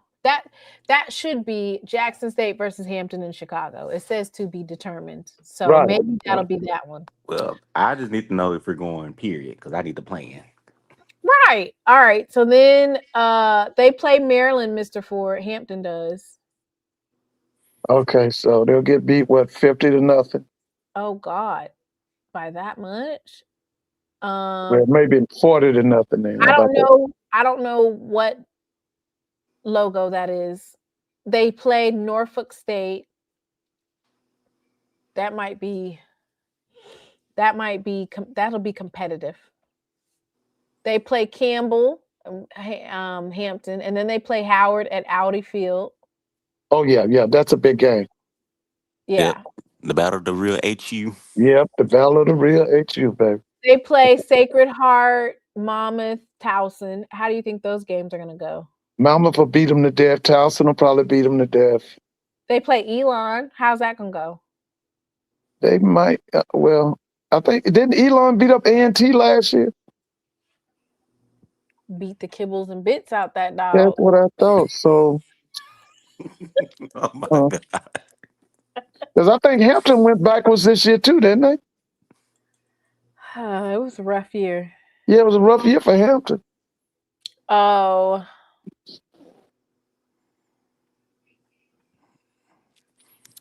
Okay, now let's see who A&T plays. Oh wait, I didn't finish. I'm sorry. Oh, you didn't finish?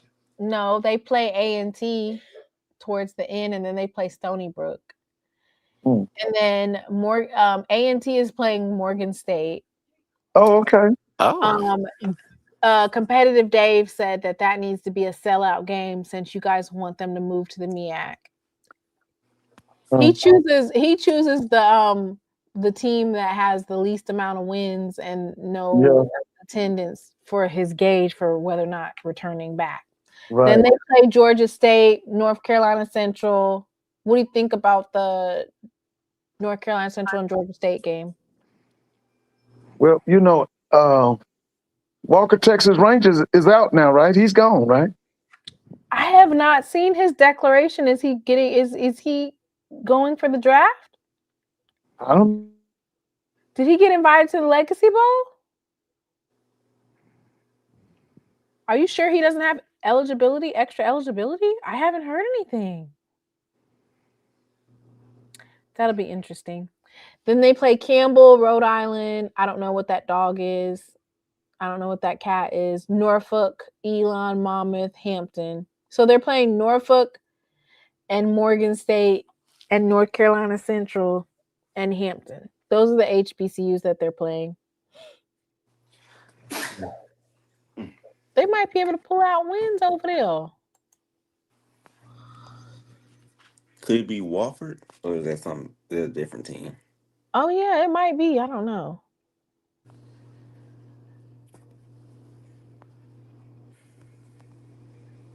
I don't know. Chicago Classic is normally second or third week in September. No, Jerome, they need to make it. They need to push it to the 29th. All right. Oh, I wanted to pull that up. Does anybody have that? Let me see. I'm going to see if I can find it for y'all. So there was a graphic that came out. John Grant said who actually watched the Celebration Bowl. Oh, Jesus. What? I want to talk about it. Why are you saying it like that? Oh, nothing. Let's go and talk about it. Let's talk about it. I have to find when I was talking about it.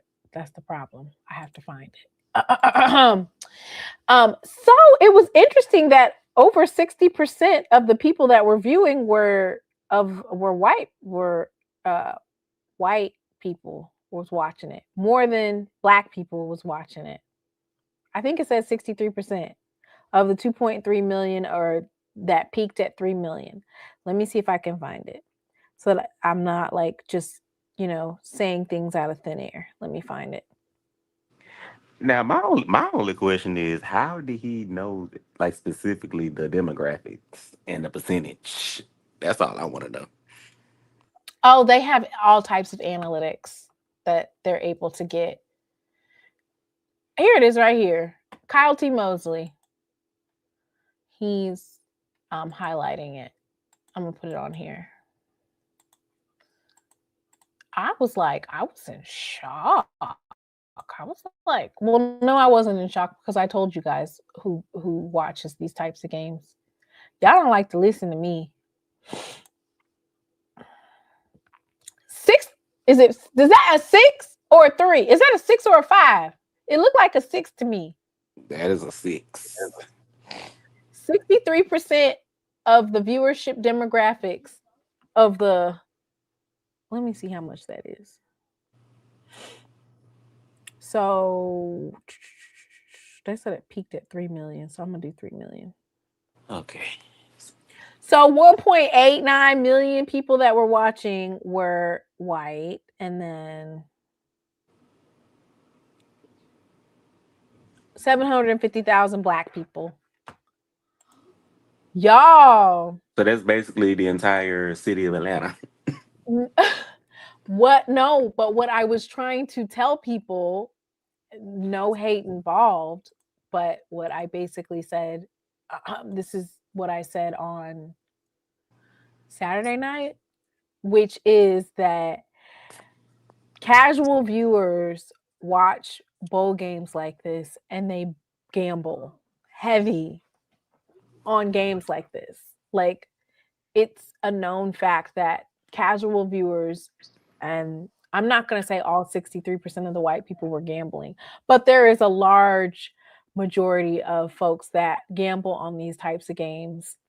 And this type of game, even if you wasn't gambling, you just tuned in to see what ESPN was talking about. It was a really good game to watch. It was like, I guess it was good because after the half, defense was non-existent. They was throwing that ball up there. I'm echoing. I was echoing. Nephew. Here goes Jamal. This is what confirmed by the executive director of ESPN Events said that 63% of. So that's great. It's great, right? And I remember Dr. Kanisha said that she knows of some coaches, some FBS coaches that have SWAC TV on on their phones. So it's good in the sense that you're getting exposure, but let's just, I mean, to me, it symbolizes like folks shouldn't feel like people aren't watching or that they feel that HBCU football is less than. This is where they come to dig out talent. And I'm not going to say poaching, because I think at this point in time where we're at in football, you can't really call it poaching. I'm surprised that they're allowing agents to be to sign and do contracts or, you know, talk to players that are already on teams. It seems a little weird that they're allowed to do that. Like, you're able to sign a contract with an agent who's supposed to be basically negotiating with schools NIL deals without, I mean, what are they doing? Are they doing a memorandum of some sort? Is it binding? If a NIL agent tells you I have $75,000 for you to go to Western Kentucky, does that become binding when you enter into the portal and they no longer, and let's say they say, oh, well, we found our guy? Like, I think that that's something that they need to get a hold of. They're trying to basically control how NIL money is given, who's able to dictate the amounts of NIL, but they're not focusing on the third-party players and the people who have a huge impact on football, and that's agents. Hey, nephew. From football to basketball. I didn't know you could talk to I didn't know you could like reach out to student athletes and say, hey, you should go into the portal because I can get you $200,000. And how are you paying the agent? Do you not pay the agent until you get the actual contract? But even if you do get the contract, like most of these student athletes aren't paid the $200,000 up front. They're paid like monthly, or, you know, you can't get the money. So I'm interested in knowing how that works. Mr. Ford, did you see the demographics for who was watching the games? No, I heard it was it over 2 million, about 3 million? Yeah, but it was 63% white. Yeah, I can believe. And by the way, you know, we haven't congratulated that young man at Virginia Union. He won the Harlan Hill Award. Did you hear about that? You know what? I have it in my bookmark. There was a running back at Virginia Union. Yeah, he won the Harlan Hill. It's the first time a kid from a HBCU won it. Yes, and you know what? I have that bookmark to talk about. But, you know, we just got so sidetracked earlier. So I actually do have that Harlan Hill on here. Yeah, he's a big running back at Virginia Union. Yep, I have it right here. I can pull it up. That's the D2 Heisman. Oh, wow. Right. Yeah, that's right. The D2 Heisman.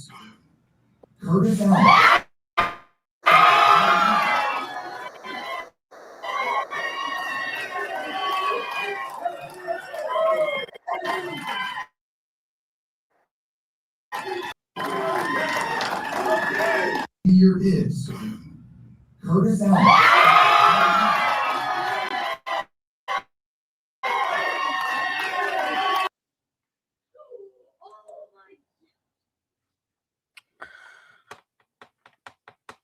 Congratulations. Let me read out his stats.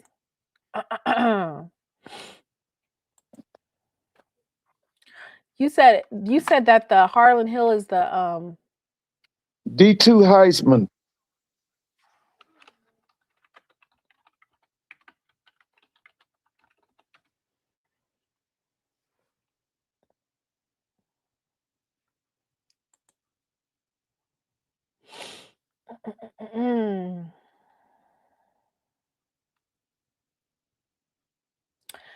So I'm going to read this from the CIAA football website, and it says the quiet storm breaks through. Curtis Allen makes history as the Harlan Hill trophy recipient. So that's crazy that we're still doing the thing where it's the first to get something, right? Yeah. Crazy that we're still doing that. I'm glad that we're still breaking history, but all right, let me go ahead and read that to you all. He never asked for the spotlight. He waited, he worked, and when his moment arrived, Curtis Allen delivered a season that changed the history of college football. CIAA proudly announces that Virginia Union University senior running back Curtis Allen has become the 2025 recipient of the Harlan Hill Trophy, awarded annually to the most outstanding player in Division II football.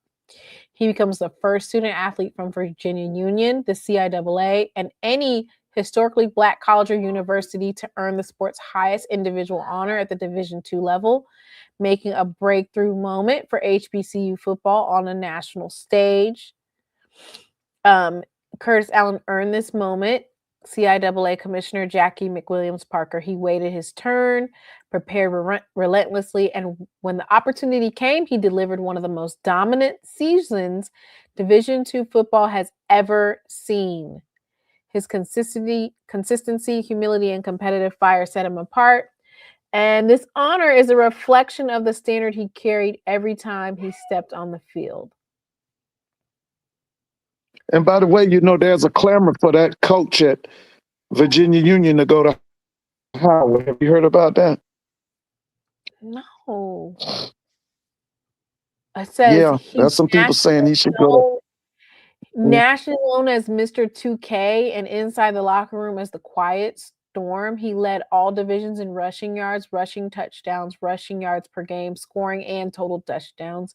He finished the season with 2,386 rushing yards, winning the Division II rushing title by more than 400 yards. His 30 touchdowns and 180 points were the most at any level of college football. He's 6'2", 215 pounds. Wow. So is he going to the HBCU Legacy Bowl? Have you heard that? I haven't heard anything. It's in here. Allen was also named a box tour HBCU All-American, selected to the Black College Football Legacy Bowl, recipient of the Lanier Award from the Touchdown Club of Richmond, and earned multiple CIAA and HBCU Go Offensive Player and Back of the Week honors. Okay. Team, 2,386 yards. How much did they have a running? Did they have a quarterback this year? They went to the playoffs. Did they go to the playoffs?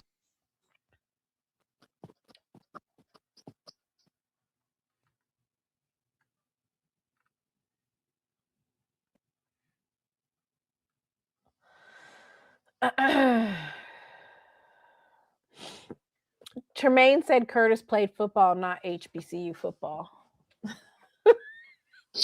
What is wrong with SU Jaguars? See, Messi. That's Merlin. Oh, Southern ass better win the West. They're so full of themselves that they've convinced themselves we're worried about what they have going on. Mr. Ford, what do you have to say about that? Which one was? What was that now? Southern ass better win the West today. Hey, there's gonna be a battle over there. I'm telling you now. That guy right there, man, Jackson. Listen, baby. You know, hey, it's gonna be a battle over in that West now. It's gonna be a battle over in that West. I think that Western got better. Is the in the words of AD Golf, is the West still weak? Do you know that he said that, Mr. Ford? No. He tweeted that. He tweeted that. When did he say that? He's talking about you, Mr. Ford. When? I think he said that after. He's talking about you. When did he say this? I'm gonna pull it up because He he's said it on definitely Twitter. talking about your ass. He ain't talking about me. He talking about you. He said that right after SWAC championship. And did. And then look what There it happened. is, Mr. Ford. Huh? And There then it look is, what Mr. happened next Ford. week. What did he say now? Is the West still weak? Asking for a friend in the West. I mean, Prairie ain't weak. Mr. Ford, he talking to you because you the one Yeah, that baby. Yeah, he made the right decision now. He made the right decision.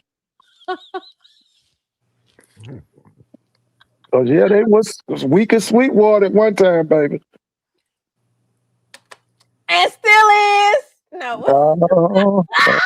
Oh It yeah. says the West is back. No, so he said, is the West still weak? Asking for a friend in the West. He said that after the SWAC championship, right, Mr. Ford? Yeah. But then the next week, he got toe out the frame by South Carolina State.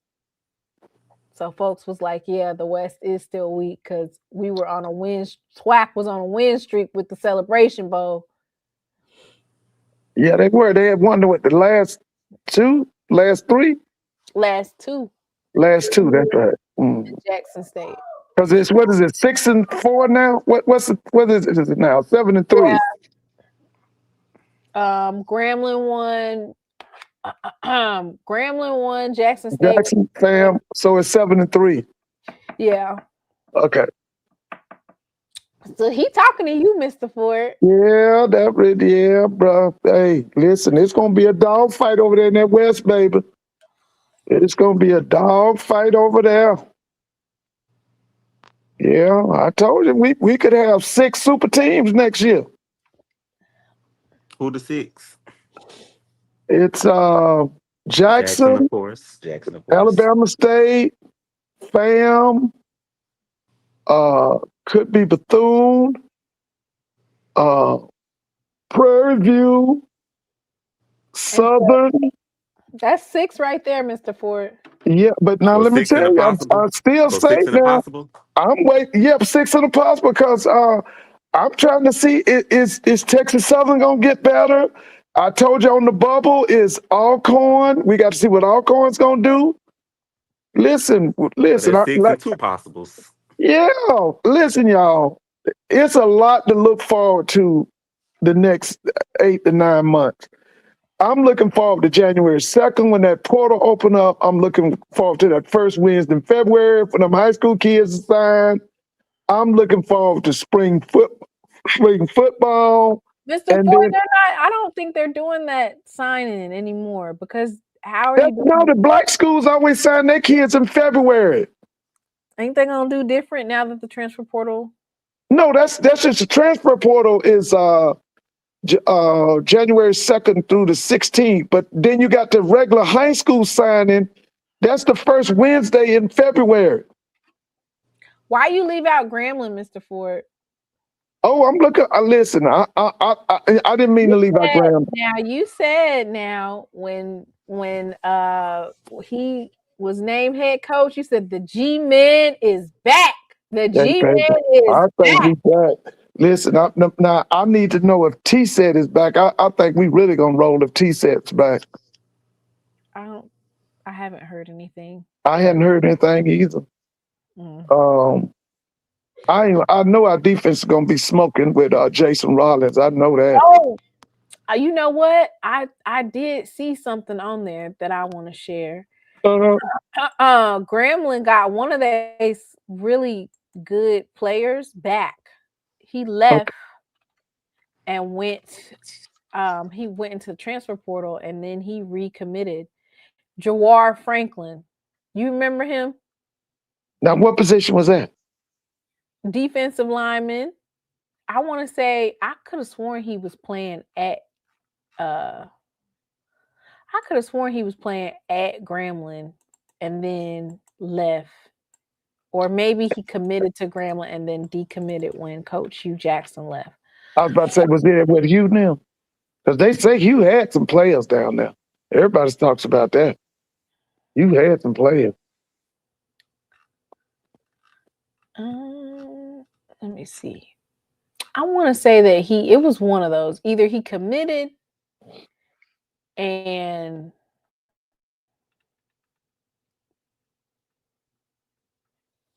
I think it was one of those things where he committed to Grambling and then he ended up leaving.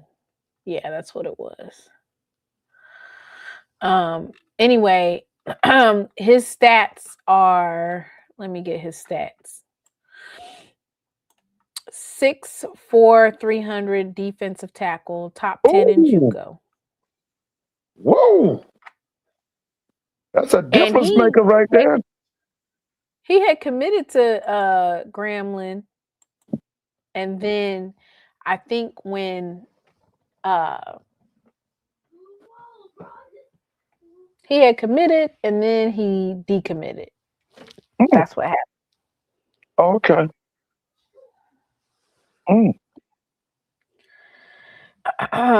So they shoring up that defensive line, Mr. Ford. Oh, listen, I like Jason Rollins' program out there. I like that defense. I'm just saying, if we get a quarterback, if we can get T-Set back, man, it's going to be raw out there in Lincoln Parish. And it says Grambling got a DT from a JUCO who recently committed hometown New Orleans. You know that Marshall Falk gonna be hitting the New Orleans parishes hard. Oh, you know that. And you got Curtis Johnson on. You know, Curtis is well known in New Orleans. He was the head coach at Tulane. Yep. So it's gonna be something. Yeah, it's gonna be something down there. Putting it all together. Yeah. Like they said, the portal giveth, the portal taketh, and it giveth. Yes, right. So, yes, it does. Orleans Parish, NOLA. They're in the chat saying that that's a good pickup. He's a G5 caliber kid. Okay, this is the one from where? That's going to Grambling? Yeah, the one going. For the okay. Well, like I said, Coach Rollins does a great job with that defense.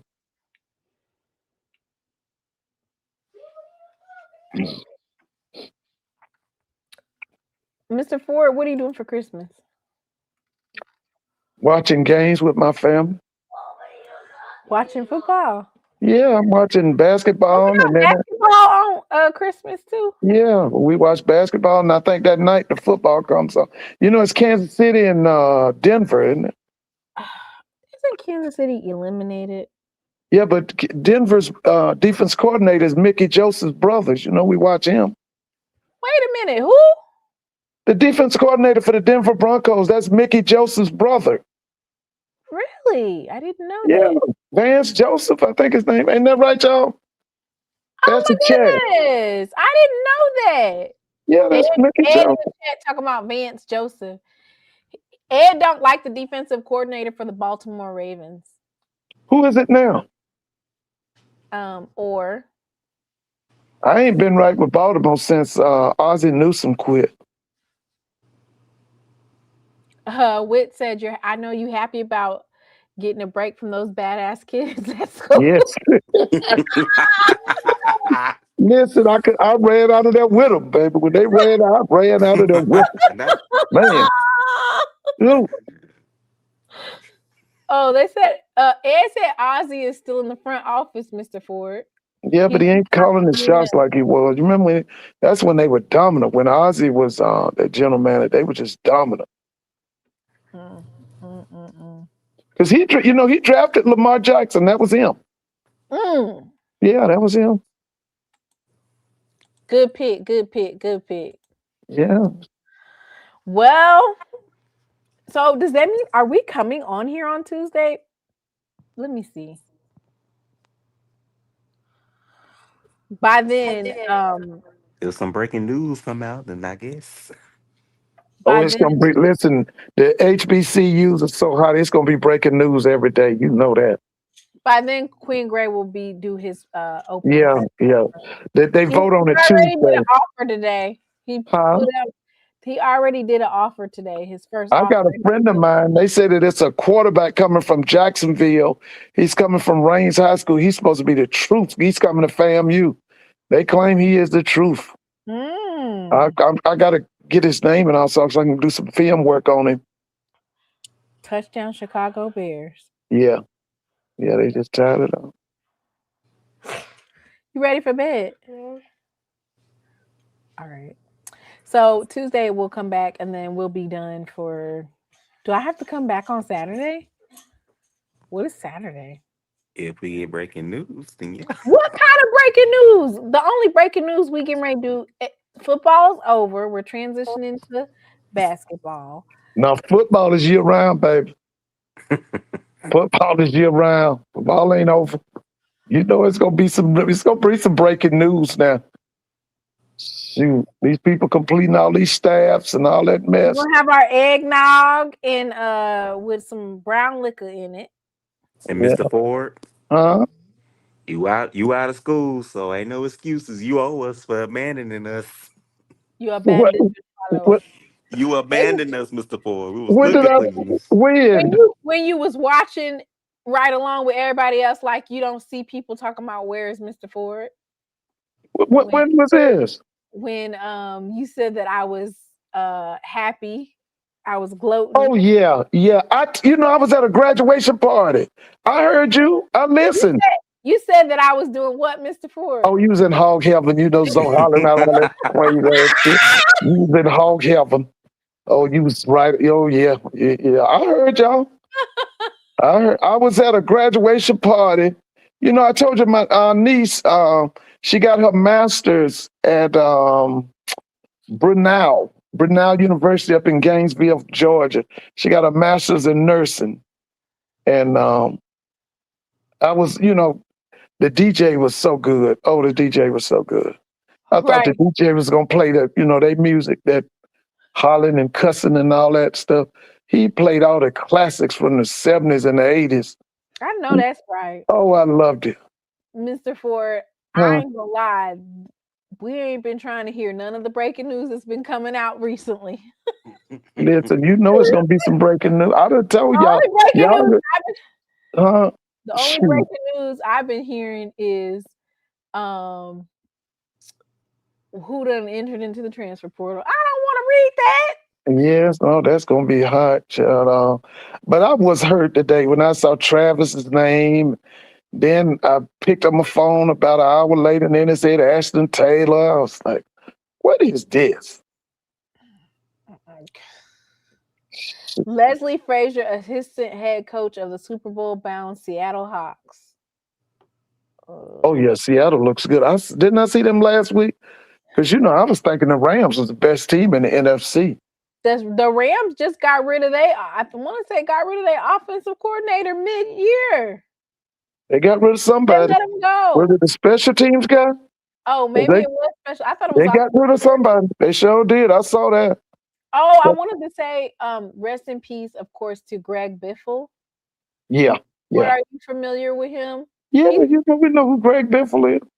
From North Carolina. Well, I don't know if he's from North Carolina. I just know that he lives there. Yeah. Now you know the history of NASCAR, right? You know the history of NASCAR? No, I don't. NASCAR started from the Southern whites hauling moonshine and throughout the South, especially North Carolina, Georgia, Florida, and all that. That's the roots of NASCAR. That was actually a black. His last name was Scott. They made a movie about him. Richard Pryor was the movie star. I mean, he was the main person in it. In the 70s, they made a movie about this race car driver. His last name was Scott. Mm-hmm. If you get a chance, look him up. I think he was from North Carolina or Virginia, one of them. But yeah, we know. I'm from South Georgia. Of course, you know about NASCAR. I remember that King Richard Petty and all them. I knew about them. Was it Wendell? Yeah, Wendell Scott. He was back in the 60s and 70s. They made a movie about him. Grease Lightning. It might, yeah. But yeah, if you ever get a chance, check out the history of NASCAR. NASCAR was the whites who was running moonshine. And then they bootleggers. Yeah, that's right, the bootleggers. And it evolved into car racing. Well, That's Greg how NASCAR Biffle, got its start. Greg Biffle, in the later years, not earlier years, but in the later, like I'll say probably in the last 3 or 4 years, they signed a deal and they got the cars wrapped in different HBCU schools. So they had Right, they did. I remember that. They had Grambling. Yeah, Norfolk. I think they had Norfolk. EMU, and I want to say they had Stillman too. Yeah. All my life, we've always known about NASCAR. And the big thing in South Georgia was the white people in South Georgia would go to Daytona Beach. That was their big race. They all of them would go down to Daytona Beach. That was the Daytona 500. Oh, I knew about that when I was 12 and 13 years old. That was just like the white people in my hometown. They would go see Georgia and Florida in Jacksonville. And that's why I knew Kirby Smart didn't know his history. The history of the Georgia-Florida game is that game was put in Jacksonville so the whites in South Georgia could go down to Jacksonville to see the team. That's what that was for. Yeah. Because from South Georgia, Jacksonville is nowhere. It's the closest major city to South Georgia. Jacksonville to South Georgia is closer than from South Georgia to Atlanta.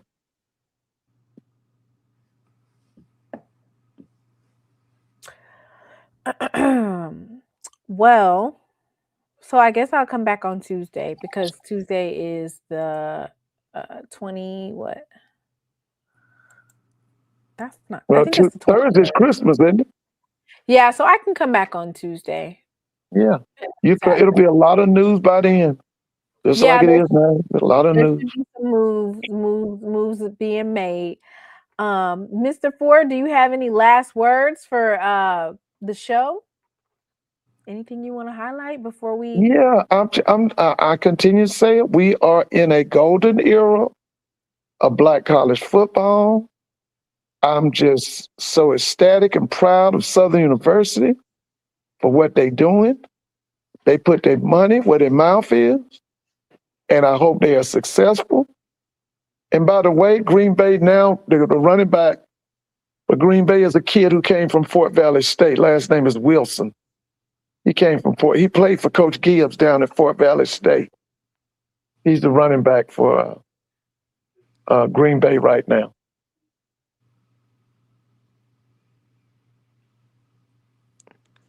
And somebody asked, what's your favorite Christmas song, Mr. Ford? Oh, Nat King Cole. What's that one Nat King Cole sang? My mother turned me on to that when I was about 11 or 12 years old. What's that song, Nat King? The Christmas song? Play that for me, Mr. I will not. I wish I would. Play that Nat King Cole, that Christmas song. I love that. Absolutely not. Chestnut, well, it says chestnuts roasting on an open fire. Oh, I love that. Roasting on an open fire. Man, please play that. Mr. No, Ford, I just got my channel back. I think the jukebox is out of commission right now. Yeah, okay. we ain't trying none of your chestnuts roasting on an open fire. Oh, I love that. That's my favorite. My mother turned me on to it when I was about, maybe 11 or 12. Merry Christmas. Christmas. Yes, I love that. That's my song. Ooh. Somebody play it so we can hear it. Can you play it? Hey, Miss Whitley, can you play it so we can hear it? Not Miss Whitley. Would you play it for us? I love that song. There's too many YouTube police out here, honey. They will be like, let's play that. It'll be down. I'll be down for 2 months. You'll swear up and down I abandoned you. Yes, Lord. One time I said you had gone AWOL. Because I was listening to Lionel. By the way, anybody heard from him? Where's Lionel? Where's he at? He done went AWOL, Mr. Ford. Yeah, he done went. I ain't heard from Lionel. No way. Oh, he abandoned his followers, Mr. Ford. I ain't heard from Lionel in months. Months? Months. Jesus. You know, he was strong last summer. Lionel was so strong, I was thinking about telling my wife to go get me some Prairie View merch. Well, I mean, they did make it to Atlanta. They sure did. They was singing Atlanta and they made it. Yeah, they made it, but so the running back you're talking about is Emmanuel Wilson. Yeah, they in overtime. It's 16-16 Green Bay and Chicago. They in overtime. Yeah, I saw him when he was at Fort Valley. He was tough too.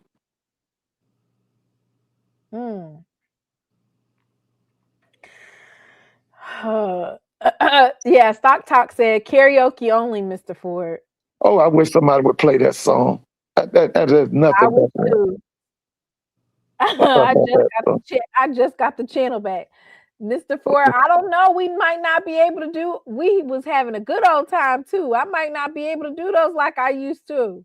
We used to be jamming in here. Oh yeah, I love that Nat King Cole. You know, every time his daughter came to Atlanta, I was in the crowd. I had a crush on her. I thought Natalie Cole was. Gibbs that's at North Carolina A&T. Yeah, yeah. Oh, they in the chat saying that he can develop running backs. Well, he was a running back coach, wasn't he? I don't know. I think so. Because he was on that staff when A&T was dominant. Remember, A&T won 4 Celebration Bowl. That's why they're stupid right now. They let this success go to their head. So they jumped up and decided they wanted to be a bunch of porch niggas. And now they've got a homecoming team. Mr. Ford. Somebody needs to send me at least $1 for every time that Mr. Ford said that. Mr. Ford. Yeah. You're going to get us struck. For every time Mr. Ford said that. So anyway. You're going to get us a strike, Mr. Ford. Like I tell everybody, how many games has A&T won in the last 2 years? And if that ain't how many they've won in the last 3 years? And then Dave running. I'm not Dave. Who is it? What's it? Isn't it Dave, the one I told you on lithium, talking all that crazy talk? You get beat up every game. You shouldn't even be talking about what they gonna do to the colored schools. Well, they beat Hampton. They beat Hampton. But they didn't beat South Carolina State, and they definitely didn't beat Central. You think they'll beat Morgan State this upcoming season?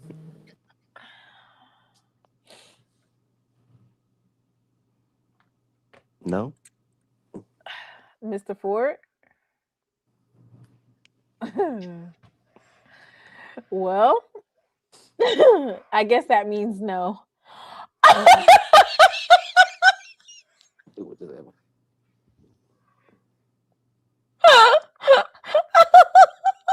Oh, God. Oh, God. You know what? Y'all are not right. Oh, Mr. Ford be on one. I know you ready for bed. Yes, you are. Because that's exactly where you're going. Hey, Braxton, what's your favorite Christmas song? Jingle bells. Can you sing it? Jingle bells, jingle all the way. Oh, Millwright, it is to ride on a one-horse open sleigh. Hey, dashing through the snow on a one-horse open sleigh. Jingle bells will rock, dashing all the way. Ha, ha, ha. Oh, Millwright is cool. Making what fun it is to ride. Good job. Hey, y'all send him some money for that. Mr. Ford is off the chain, y'all. Y'all, for every time that he said that word, I need at least $1. Come on, y'all, because that was off the chain, okay? Who is Bo Berry Biscuit? Who is that? Nephew, oh, wow. You are being messy. Oh, wow. That is crazy. Why are you so messy? I'm not messy. Yes, you are. I just need to start reading the chat. I'm just Okay. stop. Mary, did you know? Do you want to sing? Okay, sing a Christmas song like that you guys learned at school.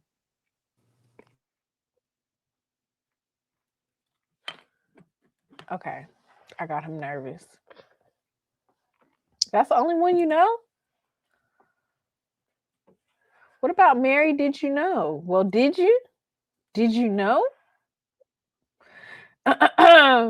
Y'all, maybe we might do Tuesday, we might do karaoke, but I don't know. I don't want to risk it, y'all. That's kind of risky. We're gonna have to do karaoke style. We can't do the juke joint. Can't do the juke joint. Not right now. No, I'm not putting any more games on that. Jay, would you like to announce your great news?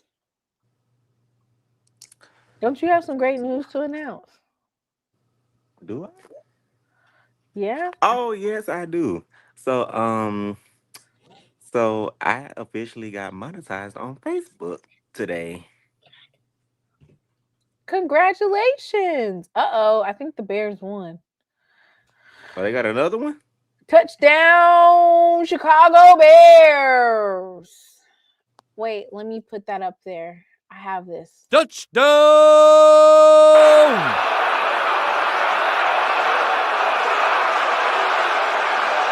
Touchdown!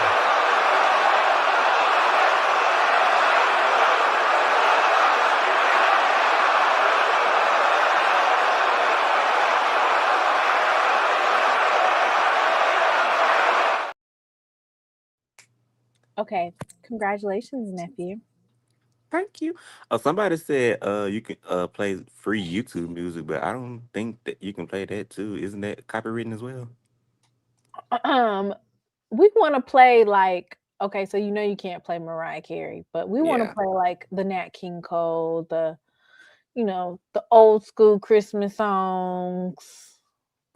I don't think I'm gonna look and see if I see other channels doing that, but Oh, somebody said play Kids Bop or something. No. Oh, Kids Mr. Bop Ford was on Christmas. there. Mr. Ford came on here talking about, go ahead and play it. Absolutely not, Mr. Ford. Somebody stole the jukebox, Mr. Ford. We can't play it no more. We can't play it no more. No, but all that stuff, like it had to fall off my account first. Like, woo. All right, y'all. I think all hearts and minds and souls have been satisfied tonight, don't you think? They are all clear. May the Lord watch Between me and thee, while we are absent. one from another. Amen. I Hey, had some y'all. good days. I had some hills to climb. Yes, I've had some weary days. And some sleepless nights. Yes. I ain't got no organ to back me up.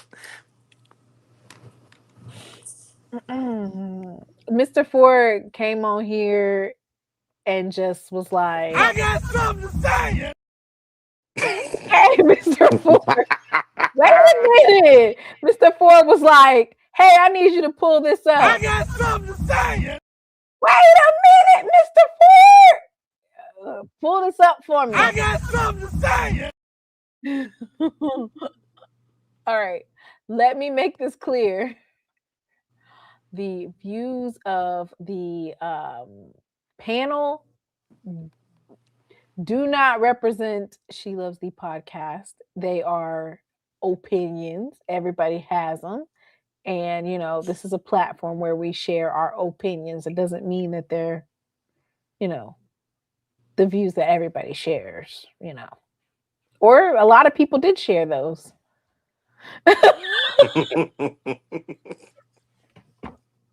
Oh, Jesus. I think that was the pregame quick speech you had us watching. Like, what are we watching and why? And how long we gotta watch this? Wait a minute.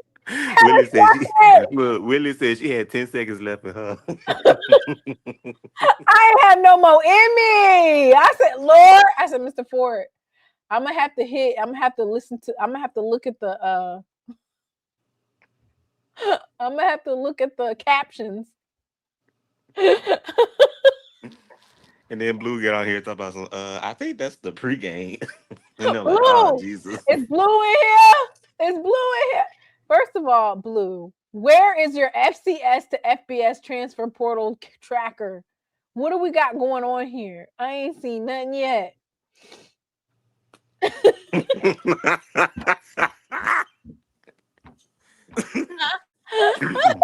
We got that. Look, we like Mr. Ford. You gotta give us a time still next time.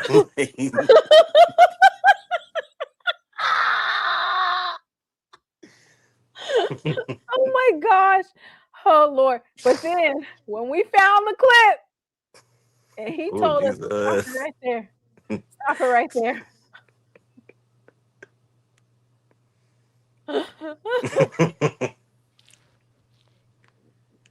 Oh, I snorted. Oh, that's it. Oh. All right. Everybody be blessed. I will see you guys back here on Tuesday. We'll have a Christmas carol type of deal. We'll do some Christmas stuff. Christmas bingo or something. All right. Be blessed. And never stressed. Good night, everybody. Where's the song at? I've had some good days. I've had some hills to climb. What is going on? I've had Dubai strawberry. You get those strawberries imported from Dubai? Some sleepless nights. I don't even see it on here.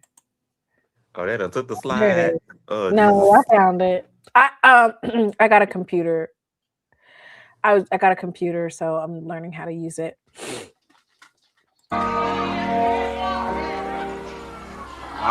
had some good days and some sleepless nights.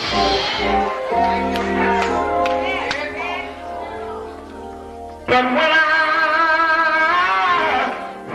look around, and I think things over, all of my good days outweigh my bad days.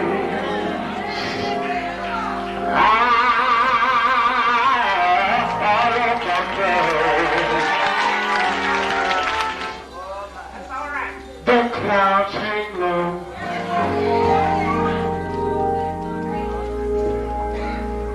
I can hardly see the road.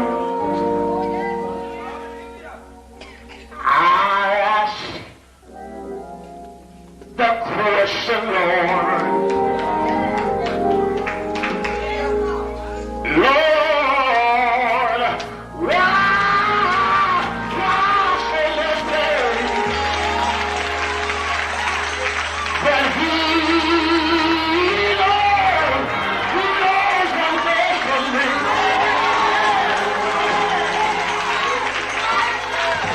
Although my weary eyes, they can't see. So I'll just say, thank you, Lord.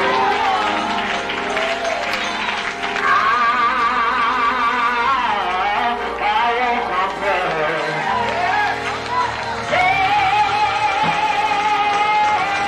But He is so good to me. He's been good to me. More than this world I could ever be. He's been so